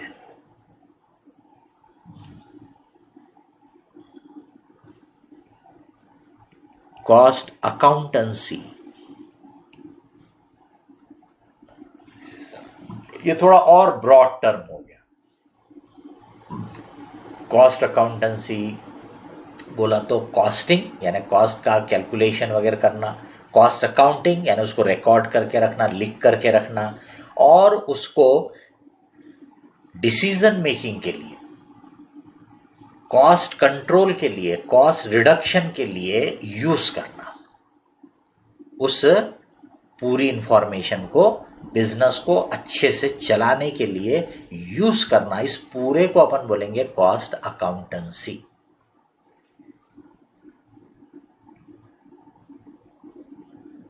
मैनेजमेंट अकाउंटिंग, वैसे उन्होंने इस सब्जेक्ट में मैनेजमेंट अकाउंटिंग वर्ड जोड़ने जैसा तो कुछ खास बात थी नहीं। ये बेसिकली कॉस्ट अकाउंटिंग ही है, कॉस्टिंग ही है बोल सकते हैं आप। ये पूरा पेपर ही कॉस्टिंग का है, बट उसमें जो लास्ट के 2-3 चैप्टर हैं उनको कोई मैनेजमेंट अकाउंटिंग के पॉइंट ऑफ व्यू से बोल सकता है। अब मैनेजमेंट अकाउंटिंग क्या है, तो आपको ख्याल होगा सीए फाउंडेशन में जब अपन ने चैप्टर 1 थेरेटिकल फ्रेमवर्क पढ़ा था, तब अपन ने अकाउंटिंग की 3 ब्रांचेस की बात की थी, financial accounting, cost accounting and management accounting. ठीक है, तब आपको बोला था कि कॉस्ट अकाउंटिंग आप आगे पढ़ोगे इंटरमीडिएट में। अब मैनेजमेंट अकाउंटिंग आपको तब भी बोला था कि अपने आप में ये कोई सेपरेट बुक्स ऑफ अकाउंट लिखने का तरीका नहीं है। तो मैनेजमेंट अकाउंटिंग बेसिकली एक रिपोर्टिंग वाला सिस्टम है कि इंफॉर्मेशन प्रोवाइड करना, जो मैनेजमेंट है, जो डिसीजन मेकर है, जो बिजनेस को चला रहे हैं, उनको इंफॉर्मेशन प्रोवाइड करने का जो एक सिस्टम होता है उसको अपन बोलते हैं मैनेजमेंट अकाउंटिंग। तो मैनेजमेंट अकाउंटिंग वाला इंफॉर्मेशन कहाँ से लाएगा? रिपोर्ट बना के देने के लिए। वो रिपोर्ट मंथली देने की जरूरत हो सकती है, वो रिपोर्ट क्वार्टरली हो सकती है, डिपेंडिंग अपॉन किन चीज़ों की रिपोर्ट दे रहे हैं, किसको रिपोर्ट दे रहे हैं, उन सब पे डिपेंड करता है, बराबर। डेली रिपोर्ट हो सकती है, तो जो ऑपरेशनल लेवल के मैनेजर होंगे उनको डेली रिपोर्ट दी जाती होंगी, बराबर। बट जो थोड़े सीनियर लेवल के मैनेजर होंगे, जनरल मैनेजर होगा, उसको शायद मंथली रिपोर्ट दी जाती होंगी। बोर्ड ऑफ डायरेक्टर होगा, उसको शायद क्वार्टरली रिपोर्ट दी जाएगी। जो ऑपरेशनल लेवल का मैनेजर होगा उसको पूरी डिटेल्ड रिपोर्ट दी जाएगी। जैसे कि सेल्स वाला या मार्केटिंग वाला है तो उसको रोज पूरी डेटर की लिस्ट दे दी जाती है कि भाई इतने इतने लोगों से पैसा आना बाकी है, आज का सेल इतना हुआ, इस महीने का सेल इतना हुआ, इस ईयर का अब तक का है ना, जो भी डाटा है उसको डेली दिया जाता है, पूरे डिटेल दिया जाता है। बट जब जनरल मैनेजर के पास डाटा देंगे तो उसको ये डेटर की लिस्ट क्या करना, वो थोड़ो कलेक्ट करने वाला, वो थोड़ो कलेक्शन को सुपरवाइज करने वाला। तो उसको क्या किया जाएगा, काम की चीज जो उसके काम की है वो इंफॉर्मेशन दी जाएंगी।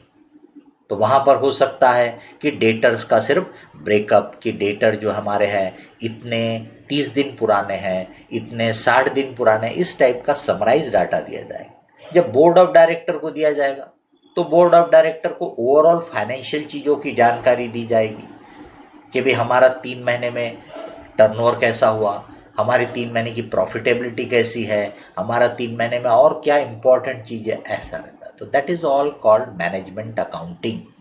मैनेजमेंट अकाउंटिंग के लिए सेपरेट बुक्स ऑफ अकाउंट नहीं होती है। मैनेजमेंट अकाउंटिंग यानी इंफॉर्मेशन प्रोवाइड करने का, रिपोर्ट्स देने का, बना करके अलग अलग मैनेजमेंट लेवल को उसका जो सिस्टम है वो कहलाता है मैनेजमेंट अकाउंटिंग। मैनेजमेंट यानी जो बिजनेस को मैनेज कर रहे हैं, जो ऑर्गेनाइजेशन को मैनेज कर रहे हैं, चला रहे है ना, उनको अपन बोलते हैं मैनेजमेंट। तो उनकी मदद करने वाला जो सिस्टम है वो मैनेजमेंट अकाउंटिंग। इंफॉर्मेशन कहाँ से लाएंगे, तो फाइनेंशियल अकाउंटिंग से आ सकती है, कॉस्ट अकाउंटिंग से आ सकती है, कोई मेमोरेंडम रिकॉर्ड रहेंगे उस पे से आ सकती है। ये सब इंफॉर्मेशन को अच्छे तरीके से प्रॉपर रिपोर्ट बना के प्रेजेंट करना। तो इस सब्जेक्ट यानी इस जो पेपर है इसमें बेसिकली आप कॉस्ट अकाउंटिंग ही पढ़ते हो, पूरी पूरी कॉस्टिंग ही है। मैनेजमेंट अकाउंटिंग में पहले पढ़ाया जाता था ratio analysis, cash flow, fund flow, ये सब चीज़ें कॉस्टिंग के पेपर में नहीं है, वो फाइनेंशियल मैनेजमेंट में है, उसमें आप पढ़ोगे, यहाँ पर नहीं हो, बराबर। अब हम ने कॉस्ट का मतलब जो पढ़ा कि कॉस्ट यानी किसी भी प्रोडक्ट या सर्विसेज के लिए हम जो कुछ भी खर्च करते हैं, वॉट एवर वी स्पेंड, तो वहाँ से हम आगे बढ़ सकते हैं। स्पेंडिंग यानी हमारे खर्चे, या हमने जो whatever we have incurred, हमने जो भी खर्चे इनकर की है,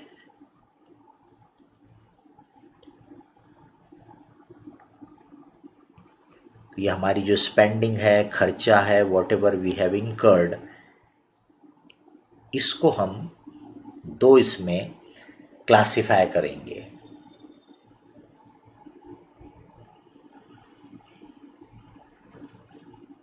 एक को हम बोलेंगे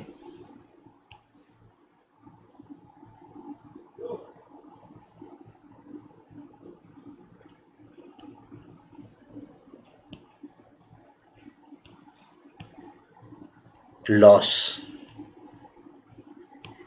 एक को हम बोलेंगे लॉसेस, और दूसरे को हम बोलेंगे खर्चा, एक्सपेंडिचर।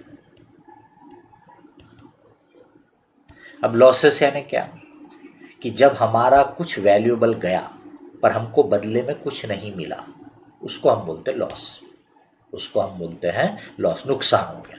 तो समथिंग वैल्यूएबल हमारा गया, रिड्यूस हो गया, या हमारे ऊपर कोई ऑब्लिगेशन क्रिएट हो गया लेकिन बदले में कोई बेनिफिट नहीं मिला, तो उसको हम बोलते हैं लॉसेस। अब एक्सपेंडिचर में हमारा कुछ वैल्यूएबल जाता है या हमारे ऊपर कोई ऑब्लिगेशन क्रिएट होता है, लायबिलिटी क्रिएट होती है, लेकिन बदले में कुछ ना कुछ बेनिफिट हमको मिलता है, बदले में कुछ तो भी, रिटर्न में कुछ तो भी हमको मिला है, वहां पे हम वर्ड यूज करते हैं एक्सपेंडिचर, खर्चा।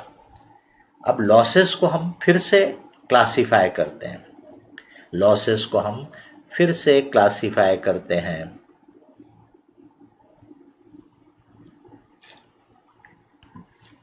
एबनॉर्मल लॉस,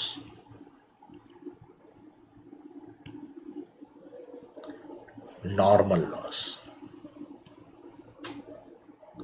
एबनॉर्मल लॉस और नॉर्मल लॉस, ऐसा हम क्लासिफाई करते हैं।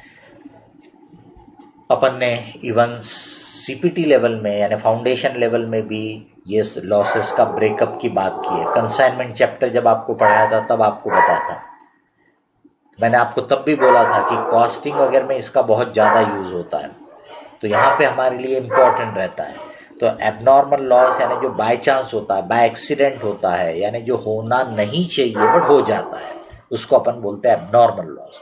एबनॉर्मल लॉस को हम excluded from cost, excluded from cost, तो जब हम कॉस्ट कैलकुलेट करते हैं तो उसमें हम एबनॉर्मल लॉस को नहीं लेते हैं, it is excluded from cost. फिर क्या करते हैं इसको, तो हम बोलेंगे इसको हम directly charge to profit and loss account, हम इसको क्या करते हैं डायरेक्टली प्रॉफिट लॉस में चार्ज कर देते हैं।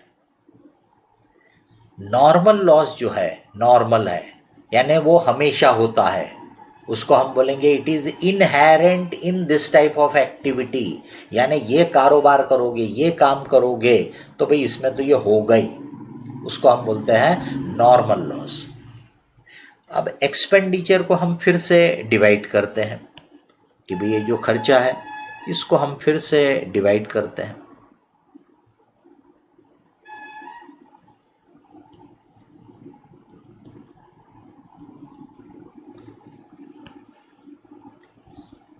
रेवेन्यू एक्सपेंडिचर, जिसको कॉमनली अपन खर्चा बोल देते, सिर्फ एक्सपेंस वर्ड यूज कर देते हैं। Capital expenditure, capital expenditure, deferred expenditure भी अपन इसी के साथ जोड़ सकते हैं। तो कैपिटल एक्सपेंडिचर, डेफर्ड एक्सपेंडिचर और प्रीपेड एक्सपेंसेस अपन बोल सकते हैं। ये तीनों वर्ड का मतलब आपको अच्छे से मालूम है, ठीक है, इस पे ज़्यादा अपने को बोलने की ज़रूरत नहीं है। कैपिटल एक्सपेंडिचर या डेफर्ड एक्सपेंडिचर जो रहता है उसका कुछ पार्ट जो रहता है, यानी उसके फिर से आप ब्रेकअप करते हो, इसका जो कुछ पार्ट रहता है उसको आप डेप्रिसिएशन की तरह चार्ज करते हो, बराबर। ये क्या है आपका डेप्रिसिएशन, और ये बचा हुआ बैलेंस। अब ये जो बैलेंस है ये और ये जो प्रीपेड है ये, इनको आप कैरी फॉरवर्ड कर लेते हो नेक्स्ट ईयर की बुक्स में, बराबर। तो कैपिटल एक्सपेंडिचर या डेफर्ड एक्सपेंडिचर का जो बचा पार्ट है और जो प्रीपेड एक्सपेंस है यानी जिसका बेनिफिट नेक्स्ट पीरियड में मिलने वाला है, उनको आप क्या करते हो, कैरी फॉरवर्ड कर लेते हो, बराबर। अब ये जो तीन चीज़ें बच गई, इन्हीं को अपन कॉस्ट में इंक्लूड करते हैं।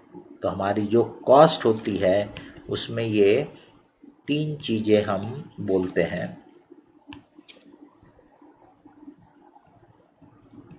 कॉस्ट में एक ये नॉर्मल लॉस, दूसरा ये आपका रेवेन्यू एक्सपेंडिचर, और तीसरा ये आपका डेप्रिसिएशन या राइट ऑफ वाली कॉस्ट। इन तीनों को मिला के ही हम क्या वर्ड यूज करते हैं, कॉस्ट। ये है, हम बोलेंगे हमारी कॉस्ट। अब ये कॉस्ट को हम एलिमेंट वाइज ब्रेक करते हैं, एलिमेंट वाइज। तो 3 एलिमेंट में हम इसको ब्रेक करते हैं। ये जो कॉस्ट है इसको हम 3 एलिमेंट में ब्रेक करते हैं।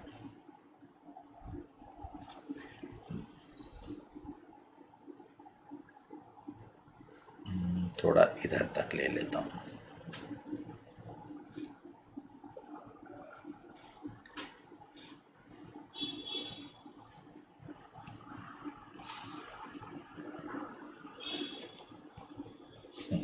तो ये कॉस्ट में 3 एलिमेंट जो बन जाते हैं, एक है material,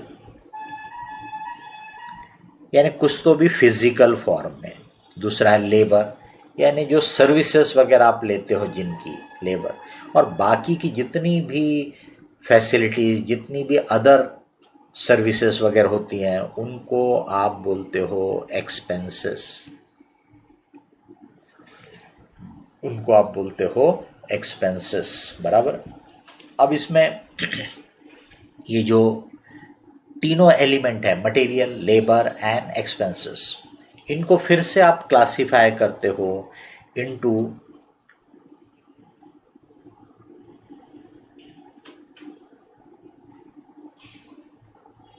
direct and indirect, direct और इनडायरेक्ट। लेबर को भी आप ब्रेक करते हो डायरेक्ट एंड इनडायरेक्ट। एक्सपेंसेस को भी आप ब्रेक करते हो डायरेक्ट एंड इनडायरेक्ट। अभी मैं आपको एक ओवरव्यू दे रहा हूं पूरे कॉस्टिंग का, ठीक है। बाद में अपन डिटेल में जब पढ़ेंगे तो अपन हर एक चीज के बारे में डिटेल में स्टडी करेंगे, लेकिन अभी मैं आपको एक ओवरव्यू दे रहा हूं ताकि आपको एक आइडिया आ जाए कि एग्जैक्टली ये सब्जेक्ट क्या है, किस टाइप का है। तो मैं थोड़ा थोड़ा अभी मीनिंग बताऊंगा। तो जैसे डायरेक्ट कॉस्ट यानी क्या, तो भाई जिस चीज की आप कॉस्ट निकाल रहे हैं, ये कॉस्ट ऑब्जेक्ट जिसकी आप कॉस्ट निकाल रहे हैं, तो आप कोई गुड्स की कॉस्ट निकाल रहे हैं, तो जो जो कॉस्ट उस गुड्स के साथ डायरेक्टली लिंक की जा सकती है, डायरेक्टली कनेक्ट की जा सकती है, उसको बोलेंगे which can be attributed to that particular goods, that particular services, उसको बोलेंगे डायरेक्ट कॉस्ट। फॉर एग्जाम्पल, जैसे अभी आप पढ़ाई के लिए कोई टेबल यूज कर रहे होंगे, अब क्लास में रहते आप तो मैं आपको क्लास का टेबल बता देता था। अब अभी आप अपने घर पे हो, मैं भी अपने घर पे हूं, है ना। तो इसलिए फिर भी मैं टेबल बोल रहा हूं आपको, जिस टेबल पे आप भी पढ़ाई करने के लिए बैठे हुए होंगे। वो टेबल को देख करके आप बोल सकते हो कि इसमें लकड़ी लगी है या प्लाईवुड लगा हुआ है, माइका का लेमिनेट वो लगा हुआ है, बराबर। तो यानी ये चीजें आपको उसमें दिख रही है, यू कैन रिलेट कि अगर ये टेबल बनाना है तो ये चीजें उसके लिए जरूरी है। That is called direct cost. Traceable, वो इसमें दिख रहा है, इसको ट्रेस कर सकते हैं आप, लिंक कर सकते हैं कि ये प्लाईवुड, ये लेमिनेट। फिर आपको प्लाईवुड और लेमिनेट दिख रहा है, फेविकॉल दिख नहीं रहा है, लेकिन आपको मालूम है कि ये लेमिनेट इस प्लाईवुड में पेस्ट करने के लिए फेविकॉल यूज किया गया है। इसका मतलब बगैर फेविकॉल के तो बन नहीं सकता था। तो वो डायरेक्टली ट्रेसेबल है, लिंक्ड है, तो उनको हम बोलते हैं डायरेक्ट कॉस्ट। जो आपके प्रोडक्ट सर्विसेज के साथ आप डायरेक्टली एसोसिएट कर सकते हो, लिंक कर सकते हो, एट्रीब्यूट कर सकते हो, उसको बोलते हैं डायरेक्ट कॉस्ट। अब आपको टेबल में बना हुआ, यानी आप आसानी से बोल सकते हो कि इसको बनाने में कारपेंटर ने मेहनत की है। इसका मतलब कारपेंटर को आप उस टेबल के साथ, कारपेंटर का जो लेबर है, कारपेंटर का जो मेहनत है, वो उस टेबल के साथ आप लिंक कर सकते हो, एसोसिएट कर सकते हो। बगैर कारपेंटर के वो टेबल बन नहीं सकता था। बट आप बताइए कि जो फैक्ट्री का सुपरवाइजर होगा, जो फैक्ट्री का मैनेजर होगा, क्या आप बोल सकते क्या कि ये टेबल बनाने के लिए फैक्ट्री मैनेजर ने पक्का ध्यान दिया है, काम किया है, उसने 1 घंटा दिया है, ऐसा बोल सकते क्या? नहीं। फैक्ट्री मैनेजर या सुपरवाइजर ने ओवरऑल काम किया है जो ऑर्गेनाइजेशन के लिए जरूरी है, फैक्ट्री को अच्छे से चलाने के लिए जरूरी है, बट फैक्ट्री मैनेजर ने या सुपरवाइजर ने ये टेबल के लिए कुछ काम नहीं किया, तो उसको बोलेंगे इनडायरेक्ट कॉस्ट। उसको क्या बोलेंगे? Indirect cost. तो कारपेंटर का जो एफर्ट्स है वो डायरेक्ट कॉस्ट है, सुपरवाइजर का, फैक्ट्री मैनेजर का जो एफर्ट्स है इनडायरेक्ट कॉस्ट है। प्लाईवुड, लेमिनेट, फेविकॉल, नेल्स, ये जो है डायरेक्ट कॉस्ट है। पर आप बताइए कि वो प्लाईवुड को कट करने के लिए भी तो मशीन वगैरह लगती है, वो मशीन में भी तो पार्ट्स वगैरह रहते जो खराब होते हैं, खत्म होते हैं, कंज्यूम होते हैं। तो वो मशीन के छोटे छोटे पार्ट्स रहते हैं, स्पेयर पार्ट्स वगैरह रहते हैं, कंज्यूमेबल आइटम्स रहते हैं, वो भी तो मटेरियल है। पर आप बोल सकते क्या कि ये टेबल में वो मशीन के कंज्यूमेबल लगे हैं करके? नहीं बोल सकते।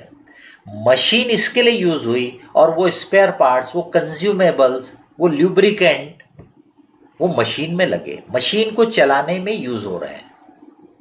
तो वो मशीन को चलाने में यूज हो रहा है, मशीन इसके लिए काम में आ रही है टेबल बनाने के लिए, तो इसका कैसा हो गया? लंबा जर्नी ना, इनडायरेक्ट कॉस्ट। तो डायरेक्टली इसके लिए नहीं लगाया। ऐसे खर्चे हो सकते हैं, तो कुछ खर्चे जो प्रोडक्ट के साथ आप लिंक कर सकते हो, एसोसिएट कर सकते हो, वो डायरेक्ट कॉस्ट है, बाकी की इनडायरेक्ट कॉस्ट है। मटेरियल में डायरेक्ट का प्रोपोर्शन बहुत ज्यादा रहेगा, इनडायरेक्ट का कम रहेगा। लेबर में भी डायरेक्ट का प्रोपोर्शन काफी रह सकता है, बट इनडायरेक्ट भी काफी रह सकता है। यानी एक समझाने के लिए बोल रहा हूं कि मटेरियल में आप बोल सकते हो 80% material, 90% material can be direct, 10-15% can be indirect. Labour में यू कैन से कि भी 50-50, 50% labour direct, 50% can be indirect. But expenses में यू कैन से कि भी 10-20% expense direct, 80-90% expense indirect. Material में डायरेक्ट बहुत ज्यादा है, एक्सपेंसेस में इनडायरेक्ट बहुत ज्यादा है। खैर जैसे आप बढ़ोगे तो आपको आगे आइडिया आते जाएगी। तो अपन ने तीनों एलिमेंट को डायरेक्ट और इनडायरेक्ट में ब्रेक कर दिया। अभी जो डायरेक्ट होता है, यानी कि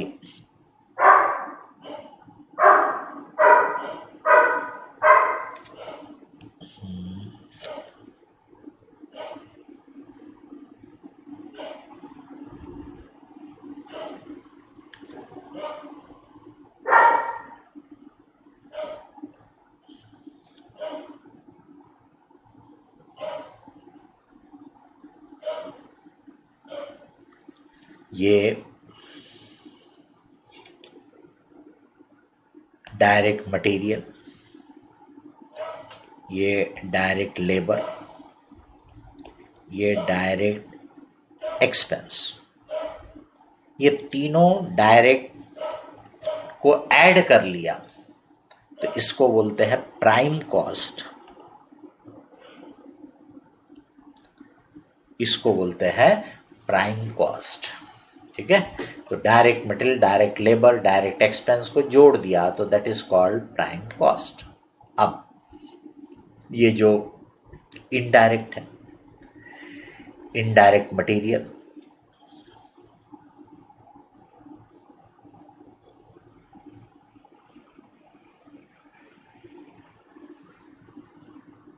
इनडायरेक्ट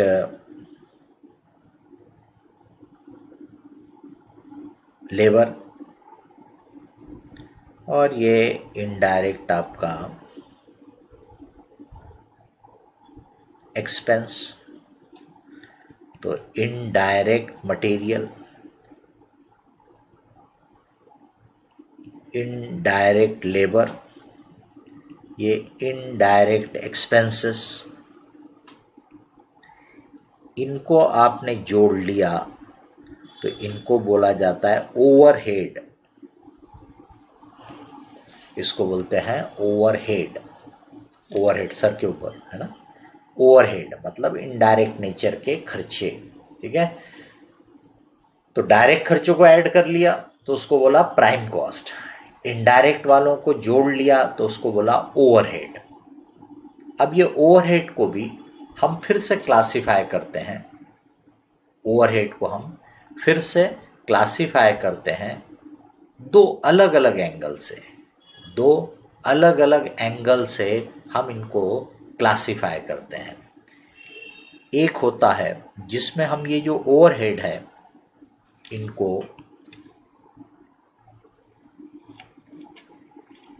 ये ओवरहेड को हम क्लासिफाई करेंगे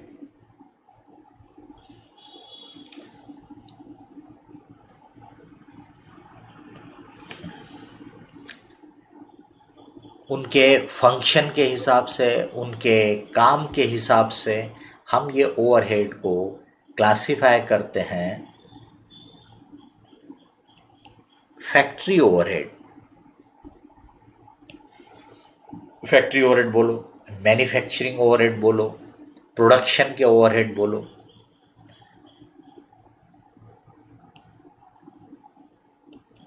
administrative overhead, administrative overhead, office के ओवरहेड बोलो, एडमिनिस्ट्रेशन के ओवरहेड बोलो।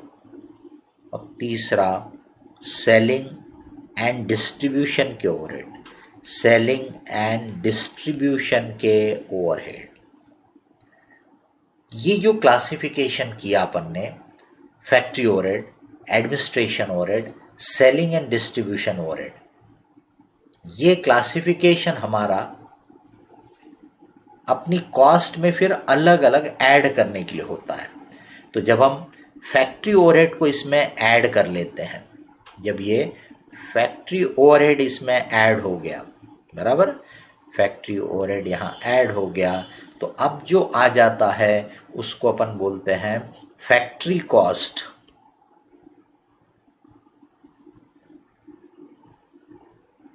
फैक्ट्री कॉस्ट बोलेंगे, प्रोडक्शन कॉस्ट बोलेंगे। जब हम ये एडमिनिस्ट्रेशन के ओवरहेड इसमें ऐड कर लेते हैं तो ऑफिस एंड एडमिनिस्ट्रेशन के ओवरहेड भी इसमें ऐड हो गए। तो अब जो आ गया इसको अपन टोटल कॉस्ट बोल देते हैं, टोटल कॉस्ट। अब इसमें अपन ने सेलिंग एंड डिस्ट्रीब्यूशन के खर्चे भी ऐड कर लिए। ये जो हो गया इसको अपन बोलते हैं कॉस्ट ऑफ सेल्स। इसको अपन क्या बोलते हैं? Cost of sales, cost of sales. अब इसको फिर सेल के साथ आप कंपेयर करोगे, सेल्स के साथ आप इसको कंपेयर करोगे तो जो डिफरेंस आएगा दैट इज योर प्रॉफिट। तो ये मैंने आपको एक सिंपल सी कॉस्ट शीट बना के दिखा दिया, इसको बोलते हैं कॉस्ट शीट। इसमें और डिटेल अपन बाद में देखेंगे, बट एक सिंपल सा वर्जन कि भाई ये आपने अपनी एक कॉस्ट शीट बना दी है। Direct material, direct labour, direct expense को जोड़ा, यानी कि जो डायरेक्टली प्रोडक्ट के साथ, सर्विसेज के साथ आप लिंक कर सकते थे, एसोसिएट कर सकते थे। यानी आप बोल सकते थे कि भाई ये चीज बनाने के लिए ये लगता ही है, बराबर, दैट इज डायरेक्ट कॉस्ट। फिर जो इनडायरेक्ट थे अब उनको भी तो लेना है, क्योंकि उसके बगैर भी तो आपका काम नहीं चलेगा। भाई फैक्ट्री चलाना है तो सुपरवाइजर भी चाहिए, फैक्ट्री मैनेजर भी चाहिए। फैक्ट्री चलाना है तो भाई आपको मशीनरी भी चाहिए, फैक्ट्री की बिल्डिंग भी चाहिए। तो मशीनरी रहेगी तो उसका डेप्रिसिएशन भी रहेगा, उसका रिपेयर्स एंड मेंटेनेंस भी रहेगा।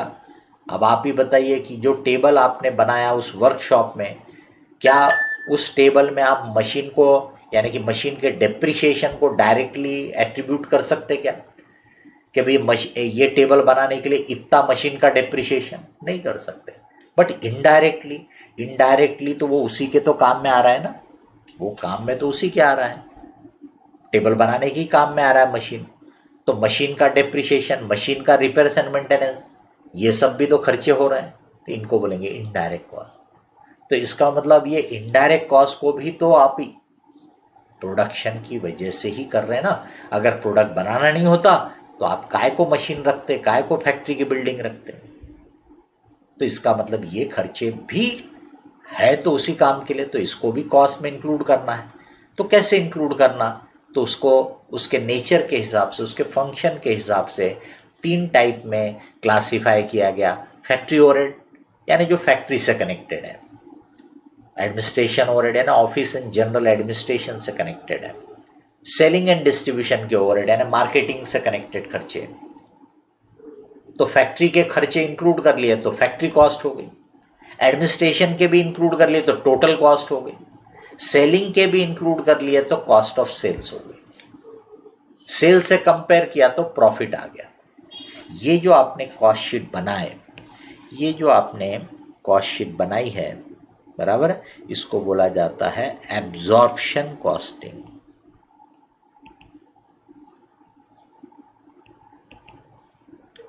इसको बोलते हैं एब्जॉर्प्शन कॉस्टिंग। ये एब्जॉर्प्शन कॉस्टिंग हो गया आपका, ठीक है। इसके बाद ये जो क्लासिफिकेशन ऑफ ओवरहेड का दूसरा तरीका है कि भाई ये जो ओवरहेड है इनको हम क्लासिफाई करते हैं इनटू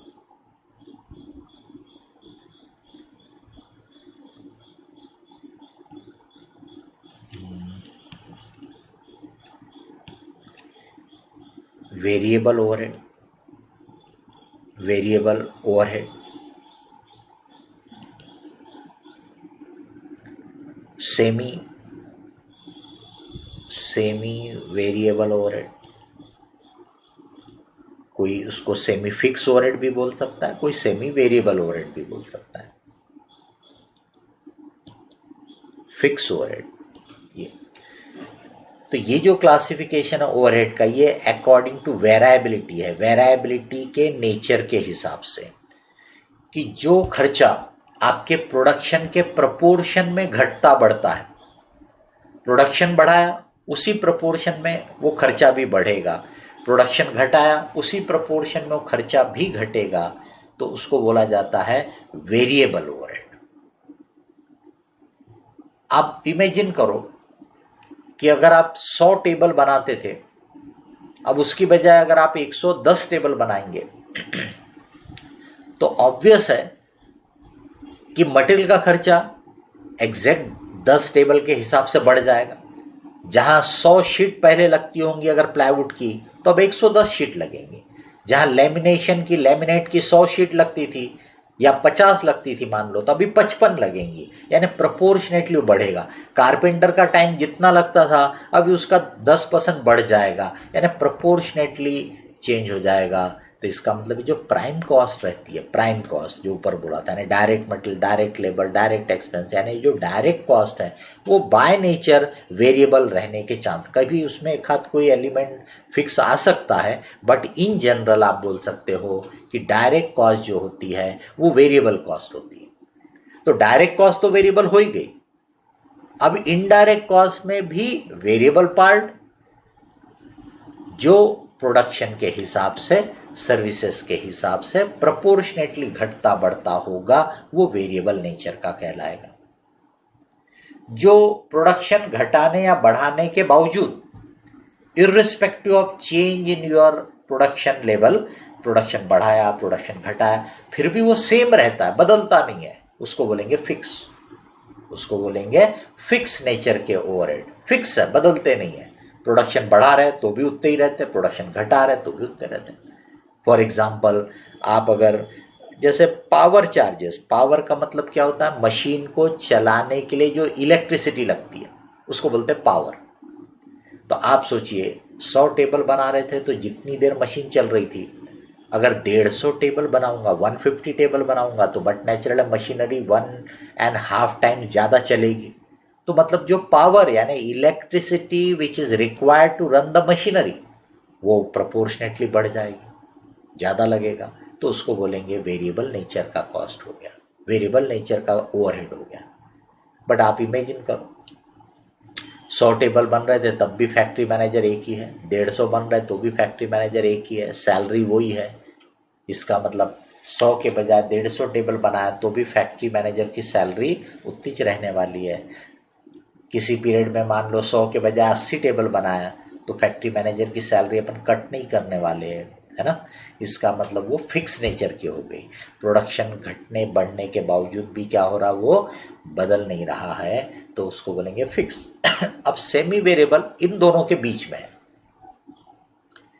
जो इंक्रीज डिक्रीज ऑफ एक्टिविटी बोलो, प्रोडक्शन बोलो, तो प्रोडक्शन आप बढ़ाते या घटाते हो तो ये भी बदलता है, बट नॉट प्रोपोर्शनेटली, थोड़ा बदलता है। तो भाई जैसे प्रोडक्शन मैंने 50% से बढ़ाया तो सेमी वेरिएबल भी बढ़ेगा, बट हो सकता 20% बढ़ेगा, हो सकता 25% बढ़ेगा। That is the nature of semi variable. तो इसका मतलब वेरिएबल, सेमी वेरिएबल, फिक्स, ये क्लासिफिकेशन किया। अब आगे अपन पढ़ेंगे कि semi variable as it is हमारे लिए काम का नहीं है, तो हम ये सेमी वेरिएबल के दो टुकड़े कर देते हैं। इसमें का वेरिएबल पोर्शन, वेरिएबल कंपोनेंट, तो इसमें का वेरिएबल पार्ट हम इसके साथ जोड़ लेते हैं और फिक्स पार्ट हम इसके साथ जोड़ लेते हैं, बराबर। इसका मतलब हो गया कि अल्टीमेटली हमारे पास दो ही बचते हैं, वेरिएबल ओवरहेड और फिक्स ओवरहेड, दो ही बचते हैं, वेरिएबल और फिक्स। क्योंकि सेमी वेरिएबल को क्या कर दिया आपने, ब्रेक कर दिया into variable and fix, variable और फिक्स में आपने उनको ब्रेक कर दिया। तो जो प्राइम कॉस्ट है वो भी वेरिएबल है, जो ये वेरिएबल ओवरहेड है वो भी वेरिएबल है। तो यहाँ पे हम इस साइड में लिखेंगे कि भैया आपकी प्राइम कॉस्ट, प्राइम कॉस्ट में क्या आता आपने देख लिया, लेबर, मटेरियल, एक्सपेंस जो डायरेक्ट नेचर के, दैट इज प्राइम कॉस्ट। तो आप इसको प्राइम कॉस्ट लिख लो, डायरेक्ट कॉस्ट लिख लो। वेरिएबल ओवरहेड इसमें आपने ऐड कर लिया, ये वेरिएबल ओवरहेड ये इसमें ऐड हो गया, तो इसको बोल सकते हैं वेरिएबल कॉस्ट, मार्जिनल कॉस्ट। तो ये वेरिएबल कॉस्ट, मार्जिनल कॉस्ट ऐसा कहलाता है। अब जो इसका नॉर्मल तरीका है प्रेजेंटेशन का, उसके हिसाब से मैं आगे लिख रहा हूं, लेकिन अगर मैं वेरिएबल कॉस्ट, मार्जिनल कॉस्ट में फिक्स ओवरहेड भी ऐड कर लूं, मैं वेरिएबल कॉस्ट, मार्जिनल कॉस्ट में फिक्स ओवरहेड भी ऐड कर लूं, तो टोटल कॉस्ट आ गई, बराबर। तो टोटल कॉस्ट आ गई। तो आप वैसा भी प्रेजेंटेशन बना सकते हो, लेकिन कॉमन जो प्रेजेंटेशन होता है कि मैं जो वेरिएबल या मार्जिनल कॉस्ट है इससे सेल्स को कंपेयर करता हूं, इससे सेल्स को कंपेयर करता हूं। अब ये सेल से कंपेयर करने के बाद जो डिफरेंस आता है उसको बोलते हैं कंट्रीब्यूशन, उसको बोलते हैं कंट्रीब्यूशन। अब इसमें से फिर मैं फिक्स खर्चों को हटाता हूं, माइनस करता हूं, फिर मैं यहां पे लेता हूं फिक्स ओवरहेड, फिक्स कॉस्ट। तो कंट्रीब्यूशन में से जब मैं फिक्स कॉस्ट हटाता हूं, माइनस करता हूं, क्योंकि कंट्रीब्यूशन यानी समझने के लिए अभी के लिए ग्रॉस प्रॉफिट की तरह हो गया, एग्जैक्ट सेम मीनिंग नहीं है, बट एक रफ आइडिया देने के लिए बोल रहा हूं, समझ लो जैसा ग्रॉस प्रॉफिट की तरह हो गया।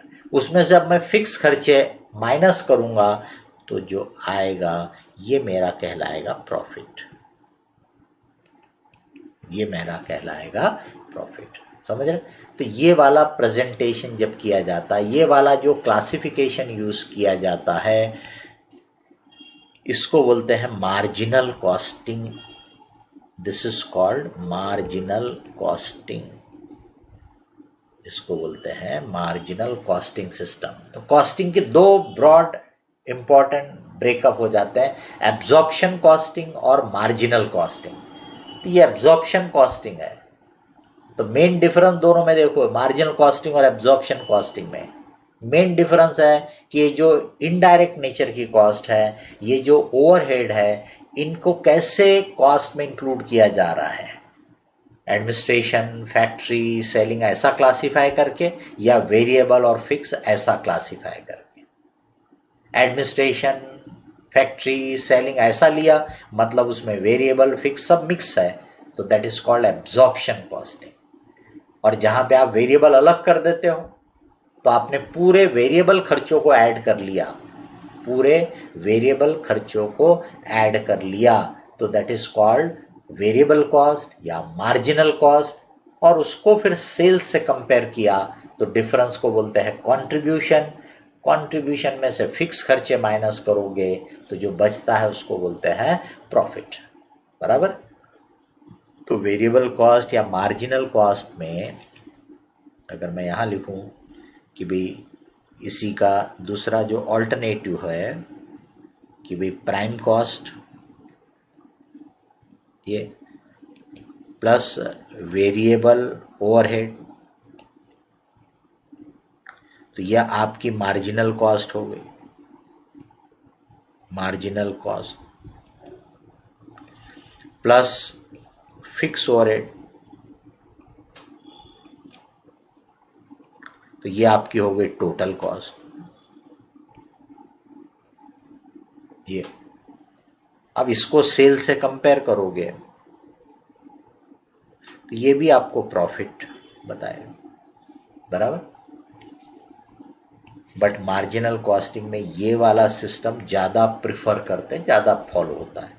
ये जस्ट आपको इससे कंपेयर करने के लिए बता दिया कि इसमें भी टोटल कॉस्ट आप बात कर सकते हो, निकाल सकते हो, बट वैसे मार्जिनल कॉस्टिंग में हम ये वाला पैटर्न, ये वाला तरीका एडॉप्ट करते हैं, फॉलो करते हैं, बराबर।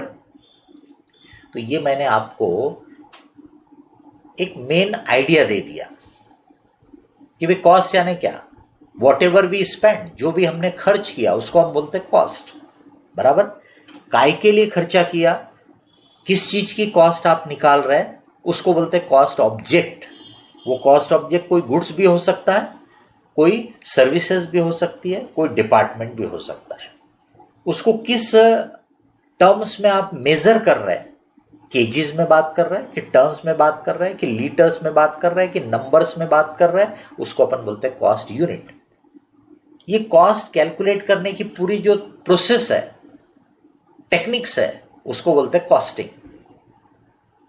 उसको प्रॉपरली लिख के रखा, रिकॉर्ड करके रखा, उसको बोलते हैं कॉस्ट अकाउंटिंग। इस पूरे को डिसीजन मेकिंग के लिए, कॉस्ट कंट्रोल के लिए, कॉस्ट रिडक्शन के लिए यूज किया तो उसको बोलेंगे कॉस्ट अकाउंटेंसी।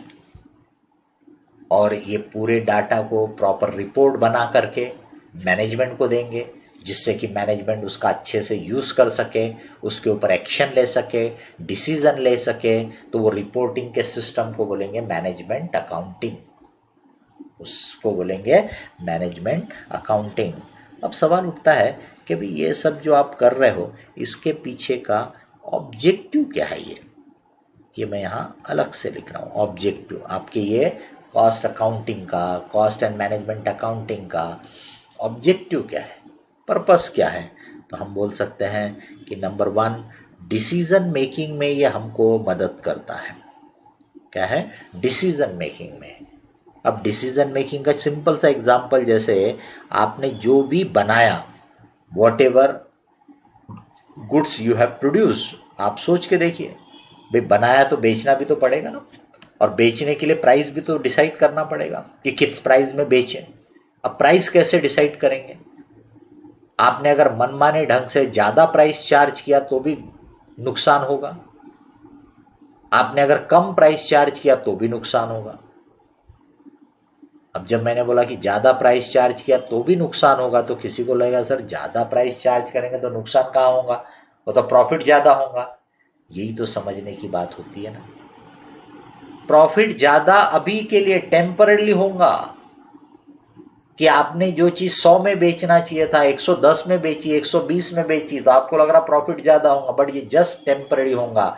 थोड़े ही समय में मार्केट में ये बात फैल जाएगी कि अरे ये पार्टी बहुत महंगा बेचती है, चीटिंग कर रहा है, तो धीरे धीरे आपका कारोबार ठप हो जाएगा। लोग आपके पास खरीदने को नहीं आएंगे माल। अब जब खरीदने को ही नहीं आएंगे तो कहाँ से आपको प्रॉफिट ज़्यादा होगा, है ना। इसका मतलब ओवर प्राइसिंग करना ये भी लेके डूबेगा, और अंडर प्राइसिंग तो डूबेगा ही डूबेगा, क्योंकि मेरा खर्चा ज़्यादा हो रहा है, मैं बेच रहा कम में, तो माल तो बिकेगा, लोग भी खरीदने वाले खुश होंगे कि अरे क्या पार्टी मस्त सस्ते में दे रही, बोले, है ना, दुआएं देंगे आपको, लेकिन इकोनॉमिकली आप डूब जाओगे। इसका मतलब क्या हुआ? फेयर प्राइस फिक्स करना है, प्रॉपर प्राइस। अब प्रॉपर प्राइस कैसे होगा? तो भाई मेरे को कितने में ये गुड्स तैयार हो रहा वो तो पहले देखो, दैट इज द कॉस्ट। तो पहले इसकी कॉस्ट तो निकालो, कॉस्ट निकालो विथ प्रॉपर ब्रेकअप और उसके ऊपर अपना प्रॉफिट मार्जिन ऐड करो। इस तरीके से आप प्राइस कैलकुलेट करोगे तो वो ज़्यादा रिजनेबल रहेगा, फेयर रहेगा, लॉन्ग टर्म में वही आपके काम में आएगा। फिर हम बोल सकते हैं कॉस्ट रिडक्शन, यानी कॉस्ट को कम करने की कोशिश करना, क्योंकि कॉस्ट जितनी रिड्यूस होगी प्रॉफिट मार्जिन उतनी बढ़ेगी। तो कॉस्ट रिडक्शन, कॉस्ट कंट्रोल, ये वर्ड यूज होते हैं, ये हमारे ऑब्जेक्टिव है। कॉस्ट कंट्रोल करना है तो आपने जो टारगेट बनाया कि भाई मेरा प्रोडक्ट इतने में बनना चाहिए, मेरा मटेरियल इतने रुपए का लगना चाहिए, मेरे को प्रोडक्ट बनाने की लेबर इतने का लगना चाहिए, ये जो आपने पैरामीटर फिक्स किए होंगे, तो जब आप एक्चुअल में करो तो बिल्कुल उसके हिसाब से हो रहे कि नहीं हो रहे, इसको ध्यान देना पड़ता, मॉनिटरिंग करना पड़ता है ताकि वो डेविएट ज़्यादा ना हो। नहीं तो सोच के तो रखा था 100 में बनेगा पर बना 120 में, तो ये तो गड़बड़ हो जाएगी। तो इसको बोलते हैं कॉस्ट कंट्रोल। जैसा आपने पैरामीटर फिक्स किया, जैसा आपने प्लान किया, उसके हिसाब से ही सब कुछ हो, उसको बोलते हैं कंट्रोल करना। तो कॉस्ट रिडक्शन यानी कॉस्ट को कम कम करने की कोशिश करना, पर कॉस्ट कंट्रोल बोला मतलब जैसा आप चाहते हो वैसा मेंटेन करने का, उसके करीब उसको लाने का। क्योंकि हमेशा कॉस्ट रिडक्शन आपका काम का रहेगा ऐसा नहीं है। आपने कॉस्ट रिड्यूस करने के चक्कर में उसकी कुछ इंपॉर्टेंट क्वालिटीज को अगर कॉम्प्रोमाइज कर दिया, सेक्रीफाइस कर दिया, तो वो भी ठीक नहीं है ना। ये मैंने आपको कॉस्ट एंड मैनेजमेंट अकाउंटिंग का एक ओवरव्यू दे दिया। अब मैं देखिए इसको आपके जो चैप्टर्स है उससे लिंक करने की कोशिश करता हूँ। आपके जो चैप्टर्स है इंडेक्स में देखेंगे तो हमारा जो सबसे पहला चैप्टर है introduction to cost and management accounting. तो अभी मैंने जो फिलहाल किया ये वही किया, introduction to cost and management accounting. है ना, थोड़े और पॉइंट है लेकिन अपन समय के हिसाब से जैसे जैसे आगे बढ़ेंगे तो अपन बात करेंगे, पढ़ेंगे उनको। मटेरियल्स, ये दूसरा चैप्टर मटेरियल्स के बारे में, मटेरियल्स इसके बारे में सेकंड चैप्टर, जिसमें अपन डिटेल में फिर मटेरियल के बारे में पढ़ेंगे। अगर आप लेबर की बात करोगे, एम्प्लॉय कॉस्ट या लेबर कॉस्ट, ये 10 नंबर का चैप्टर है, 10 नंबर का चैप्टर है एम्प्लॉय कॉस्ट या लेबर कॉस्ट, बराबर। अगर आप ओवरहेड की बात करोगे तो वो ओवरहेड या एक्टिविटी बेस्ड कॉस्टिंग जो है, ABC कॉस्टिंग, वो दोनों ये है 3rd एंड 4th। तो ये एक्सपेंसेस को अलग से एज ए चैप्टर अपन बात नहीं करते, बट जो बाकी की चीजें पढ़ते हो उसी में एक्सपेंसेस की जानकारी आ जाती है। मटेरियल आप सेपरेट चैप्टर के तौर पे पढ़ते हो, लेबर आप सेपरेट चैप्टर के तौर पे पढ़ते हो। एक्सपेंसेस को एज सच सेपरेट चैप्टर के तौर पे देखने की ज़रूरत नहीं पड़ती है, वो आपका स्टडी में बाकी में कवर हो जाता है। लेकिन उसमें फिर जो ओवरहेड है उसको अपन अलग अलग देखते हैं। अभी जो कॉस्ट शीट 5वां नंबर है, operating service costing, contract costing, process costing, even ये ज्वाइंट प्रोडक्ट बाय प्रोडक्ट, यानी आप बोल सकते हो चैप्टर 5 से लेके 9 तक के चैप्टर, ये बेसिकली सब एब्जॉर्प्शन कॉस्टिंग वाले चैप्टर हैं। Chapter number 5, chapter number 6, chapter number 7, chapter 8, chapter number 9, ये सब आपके जो चैप्टर हैं ये एब्जॉर्प्शन कॉस्टिंग के टेक्निक से बेस्ड है। कहीं कहीं उसमें भी हो सकता कभी वेरिएबल वगैरह की अपन बात करें, बट मोस्टली उनमें अपन बात करते हैं एब्जॉर्प्शन कॉस्टिंग के बारे में। अभी चैप्टर 11 और 12 जो है ये एक्चुअल में अकाउंटिंग से कनेक्टेड है कि कॉस्ट, बाकी के सब चैप्टर में आप क्या पढ़ने वाले हो, कॉस्ट को कैलकुलेट करने का सिस्टम, मैकेनिज्म, सब वर्किंग के तौर पे, एक स्टेटमेंट के तौर पे, एक पेपर के तौर पे। लेकिन एक्चुअल में उसकी बुक्स ऑफ अकाउंट कैसे लिखी जाती है वो आप पढ़ोगे चैप्टर नंबर 11 और चैप्टर नंबर 12 में। तो ये चैप्टर 11 और चैप्टर 12 जो है वो आपकी कॉस्ट अकाउंटिंग से रिलेटेड है। उसमें आप कॉस्ट अकाउंटिंग पढ़ोगे। अब फिर ये जो चैप्टर 13, 14, 15 है, इनको आप चाहे तो मैनेजमेंट अकाउंटिंग से कनेक्ट कर सकते हो, इनको चाहे तो आप बोल सकते हो कि जो आपके ओवरऑल ऑब्जेक्टिव है इसको पूरा करने में, ये आपके ओवरऑल ऑब्जेक्टिव को पूरा करने में ये chapter number 13 budget, chapter number 14 marginal costing और चैप्टर नंबर 15 स्टैंडर्ड कॉस्टिंग, ये जो चैप्टर है 13, 14, 15 नंबर के, आप चाहे इसको मैनेजमेंट अकाउंटिंग बोल दो, यानी क्योंकि मैनेजमेंट के लिए ही तो ये सब अपन कर रहे हैं ना, मैनेजमेंट ही तो वो है जो पूरे बिजनेस को चलाता है। इसका मतलब देखिए, मैंने आपको जो ओवरव्यू बताया उसमें आपके पूरे चैप्टर आ गए, पूरे चैप्टर आ गए, यही सब अपने को पढ़ना है। मार्जिनल कॉस्टिंग का ये 14 नंबर चैप्टर सेपरेटली बोल सकते हैं आप, ये मार्जिनल कॉस्टिंग ये 14 नंबर का चैप्टर। लेकिन आप देखोगे कि बजट में भी हम मार्जिनल कॉस्टिंग के सिस्टम का इस्तेमाल करेंगे, हम स्टैंडर्ड कॉस्टिंग में भी मार्जिनल कॉस्टिंग के सिस्टम का इस्तेमाल करेंगे। और ये budget, marginal costing, standard costing ये हमारी डिसीजन मेकिंग के लिए है, ये हमारे कॉस्ट कंट्रोल के लिए है, कॉस्ट रिडक्शन के लिए है। ये चीज़ें हमारे मैनेजमेंट को डिसीजन लेने में मदद करने से रिलेटेड है, तो आप इसको मैनेजमेंट अकाउंटिंग बोल दो। आप इसको आपका जो मेन ऑब्जेक्टिव है decision making, cost control, cost reduction, उससे रिलेटेड टेक्निक्स बोल दो, चैप्टर बोल दो, बराबर। ये आपको मैंने एक पूरा ओवरव्यू दे दिया आपके सब्जेक्ट का, 1 घंटे में या उससे थोड़े से ज़्यादा समय में। अब जब अपन डिटेल में पढ़ेंगे तो फिर एक एक चीज़ के बारे में अपन डिटेल में पढ़ेंगे।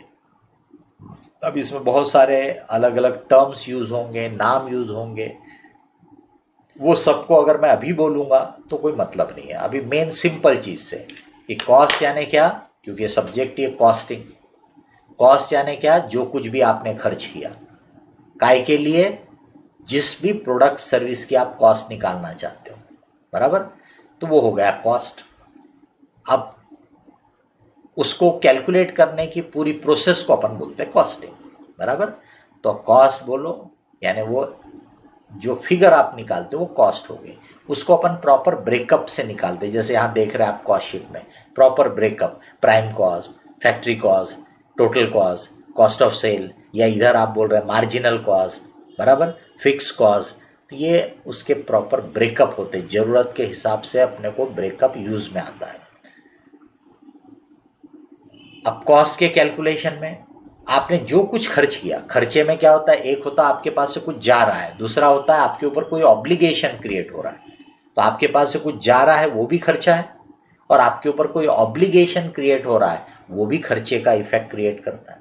उसको अपन ने दो इसमें डिवाइड किया, लॉसेस के नेचर का और एक्सपेंडिचर के नेचर का। लॉसेस यानी जिसमें कोई बेनिफिट नहीं मिलता है, पर उसको फिर से दो डिवाइड किया, नॉर्मल और एबनॉर्मल। एबनॉर्मल लॉस को अपन कॉस्ट शीट में नहीं लेते हैं, कॉस्टिंग में नहीं लेते, मतलब कॉस्ट शीट में अपन, तो ये जो अपनी कॉस्ट शीट बनती है बेसिकली ये वाली, इसमें अपन एबनॉर्मल नेचर की चीज़ों को नहीं लेते हैं। डिसीजन मेकिंग के लिए एबनॉर्मल चीज़ों को अपन, क्योंकि वो एबनॉर्मल है, बाय चांस हुआ है, इनमें नहीं लेना चाहते, इसलिए अपन उनको सीधे सीधे कहाँ कॉस्टिंग P&L में ले लेंगे, प्रॉफिट लॉस में चार्ज कर देंगे उनको। कॉस्ट कैलकुलेशन में जब अपन किसी प्रोडक्ट की कॉस्ट की बात करेंगे, किसी सर्विस की कॉस्ट की बात करेंगे, तो उसमें अपन एबनॉर्मल चीज़ को नहीं लेंगे। बट नॉर्मल लॉस यस वो लेंगे, क्योंकि वो नॉर्मल है, वो हमेशा होता है। जैसे कि थोड़ा बहुत मटेरियल का वेस्टेज, जैसे कोई मान लो कि एक लिक्विड आइटम आप यूज़ करते हो, तो भाई थोड़ा बहुत तो खराब होता है, ये गिरता है, पड़ता है ना, वो नॉर्मल लॉस हो सकता है, बराबर।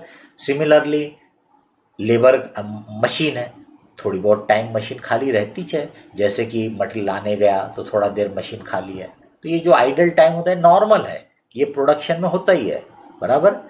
तो ऐसे नॉर्मल कॉस्ट को, नॉर्मल लॉसेस को अपन कॉस्ट में लेते हैं। रेवेन्यू एक्सपेंडिचर को अपन कॉस्ट में लेते हैं। कैपिटल एक्सपेंडिचर या डेफर्ड एक्सपेंडिचर में जो डेप्रिसिएशन पार्ट है उसको भी कॉस्ट में लेते हैं, बराबर। बचे हुए कैपिटल एक्सपेंडिचर को आप एसेट बोल के बैलेंस शीट में बताते हो, प्रीपेड को आप बैलेंस शीट में बताते हो और कैरी फॉरवर्ड कर लेते हो, है ना।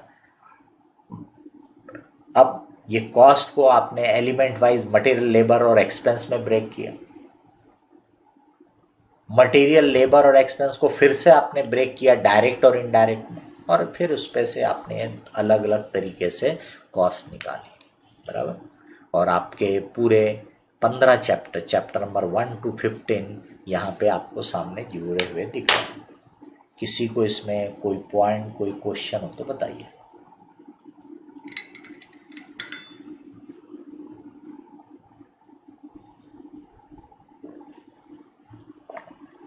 Any point, any question?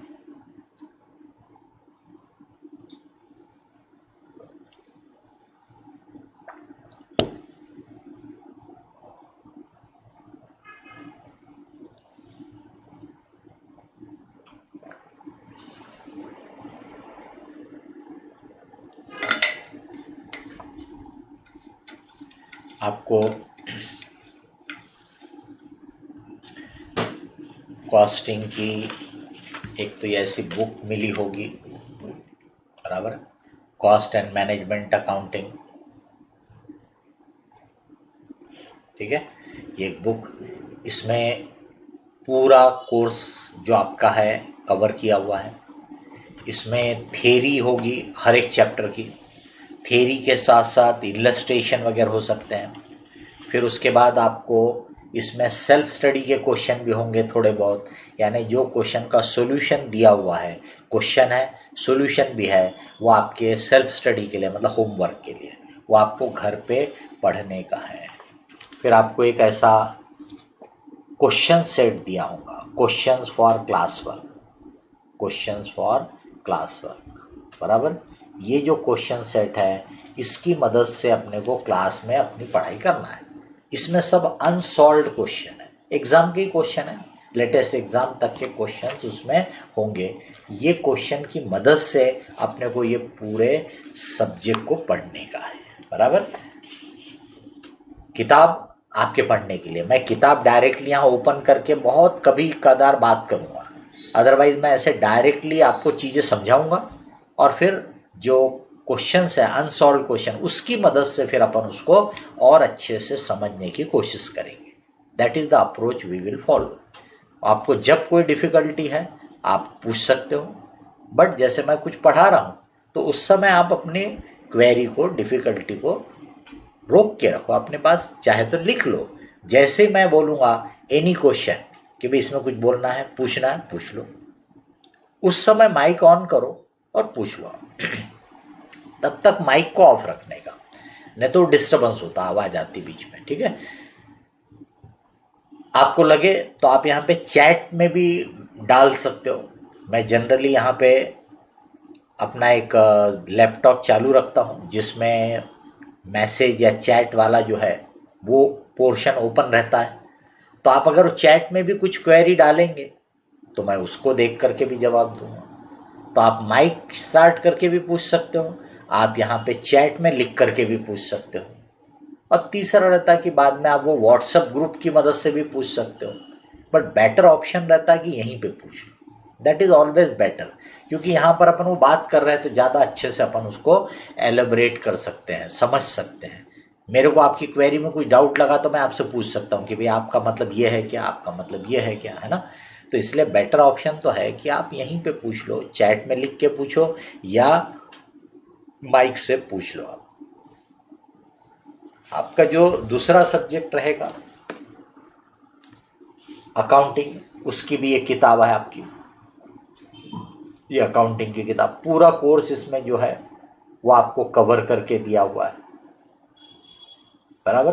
पूरे थ्योरी है, इलस्ट्रेशन है, फिर उसके पास सॉल्व्ड क्वेश्चन भी है, यानी जो आपको होमवर्क के तौर पे करना है वो।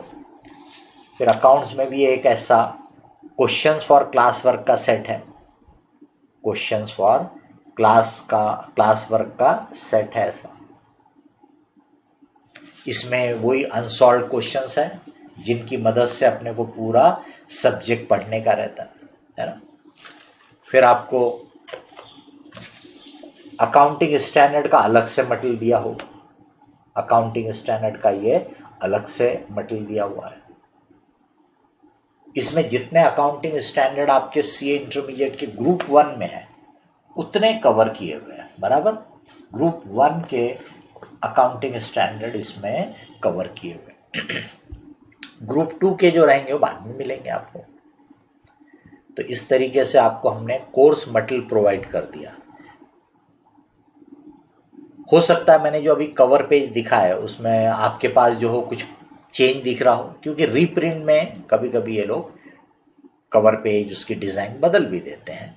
तो हो सकता है मेरे पास पिछला वाला प्रिंट हो, आपको नया प्रिंट मिला हो, तो कलर या डिज़ाइन कुछ चेंजेस भी हो सकते हैं। बाकी कंटेंट में कोई प्रॉब्लम नहीं है, अपडेटेड रहेगा पूरा मटेरियल।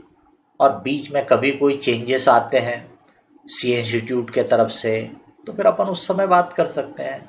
कभी आपके नॉलेज में आता है, देखिए मैं एज ए टीचर क्या होता है हर समय सीए इंस्टीट्यूट की वेबसाइट के भी टच में नहीं रहता हूँ, मैं सीए इंस्टीट्यूट के मटेरियल को भी हर समय कोई देखता नहीं हूँ। मैं जब अपना कोर्स मटेरियल बनाता हूँ उस समय मैं एक बार सीए इंस्टीट्यूट का मटेरियल देख लेता हूँ कि भाई पूरी चीज़ें मैंने कवर की कि नहीं की, कोई चीज़ छूट तो नहीं हो रही, कोई चीज़ ज़्यादा की तो नहीं है कि भाई मैं इंक्लूड कर रहा हूँ जबकि सीए इंस्टीट्यूट के मटेरियल में है ही नहीं, मतलब उनके हिसाब से उन्होंने कोर्स में रखा ही नहीं है। तो उसको पर्पस के लिए मैं मटेरियल को देखता हूँ बट मैं जल्दी देखता हूँ, ओवर देख लेता हूँ, तो मेरे से कोई चीज़ें छूट सकती है। तो सपोज आपको लगा कि भाई कोई चीज़ जो है मॉड्यूल में अलग दिख रही है, सर तो अलग बोल रहे हैं, तो आप बता सकते हो, we can discuss that, it can be an alternative. या अगर अपने को लगेगा कि वो वाला अल्टरनेटिव ज़्यादा अप्रोप्रिएट लग रहा तो हम आपको बोलेंगे कि भाई उसी को प्रेफर करो, आप उसी को फॉलो करो आप। तो इसलिए आपके नॉलेज में कोई भी चीज़ें आए ऐसी मॉड्यूल से कनेक्टेड, कोई लॉ की तो खैर कॉस्टिंग में तो नहीं रहती, बट अकाउंट में कोई लॉ की चीज़ें हैं जो आपको लग रहा अकाउंटिंग से रिलेटेड है, बदल गई है, आप बेझिझक बता सकते हो कि सर हमको लॉ में ये पढ़ाया गया लेकिन अपनी अकाउंट्स की किताब में तो ये दिया हुआ है, अपन उसको सॉर्ट आउट करेंगे, बराबर। क्योंकि चेंजेस पॉसिबल रहता है कि कहीं चेंजेस हो गए, कहीं पे कोई पुराना जो ओपिनियन रहता वो बदल जाता है, उसके ऊपर और क्लैरिफिकेशन आ जाते हैं। तो ऐसा कहीं पे भी आपको जब लगे आप बेझिझक बता सकते हो। आपको लगे कि सीए इंस्टीट्यूट ने कुछ कोर्स में चेंजेस लाए हैं, इमीडिएट बता सकते हो आप, बिकॉज आप लोग आपस में ज़्यादा कनेक्टेड हो सकते हो, आप लोग लेटेस्ट वेबसाइट वगैरह बार बार देख सकते हो, इंस्टीट्यूट की स्टडी मटेरियल भी आप डिटेल में देख सकते हो। एज ए स्टूडेंट देखना भी चाहिए आपको, बराबर। तो किसी को और कुछ बोलना है, पूछना है तो बताइए।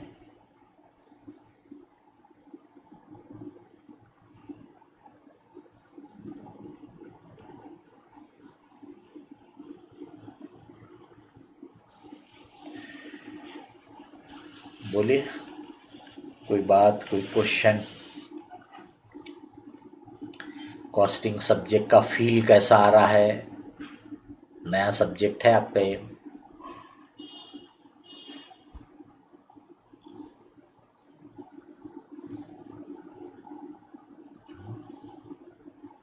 अगर हम इम्पोर्टेंस के पॉइंट ऑफ व्यू से बोले तो कॉस्टिंग और financial management are more important than accounting.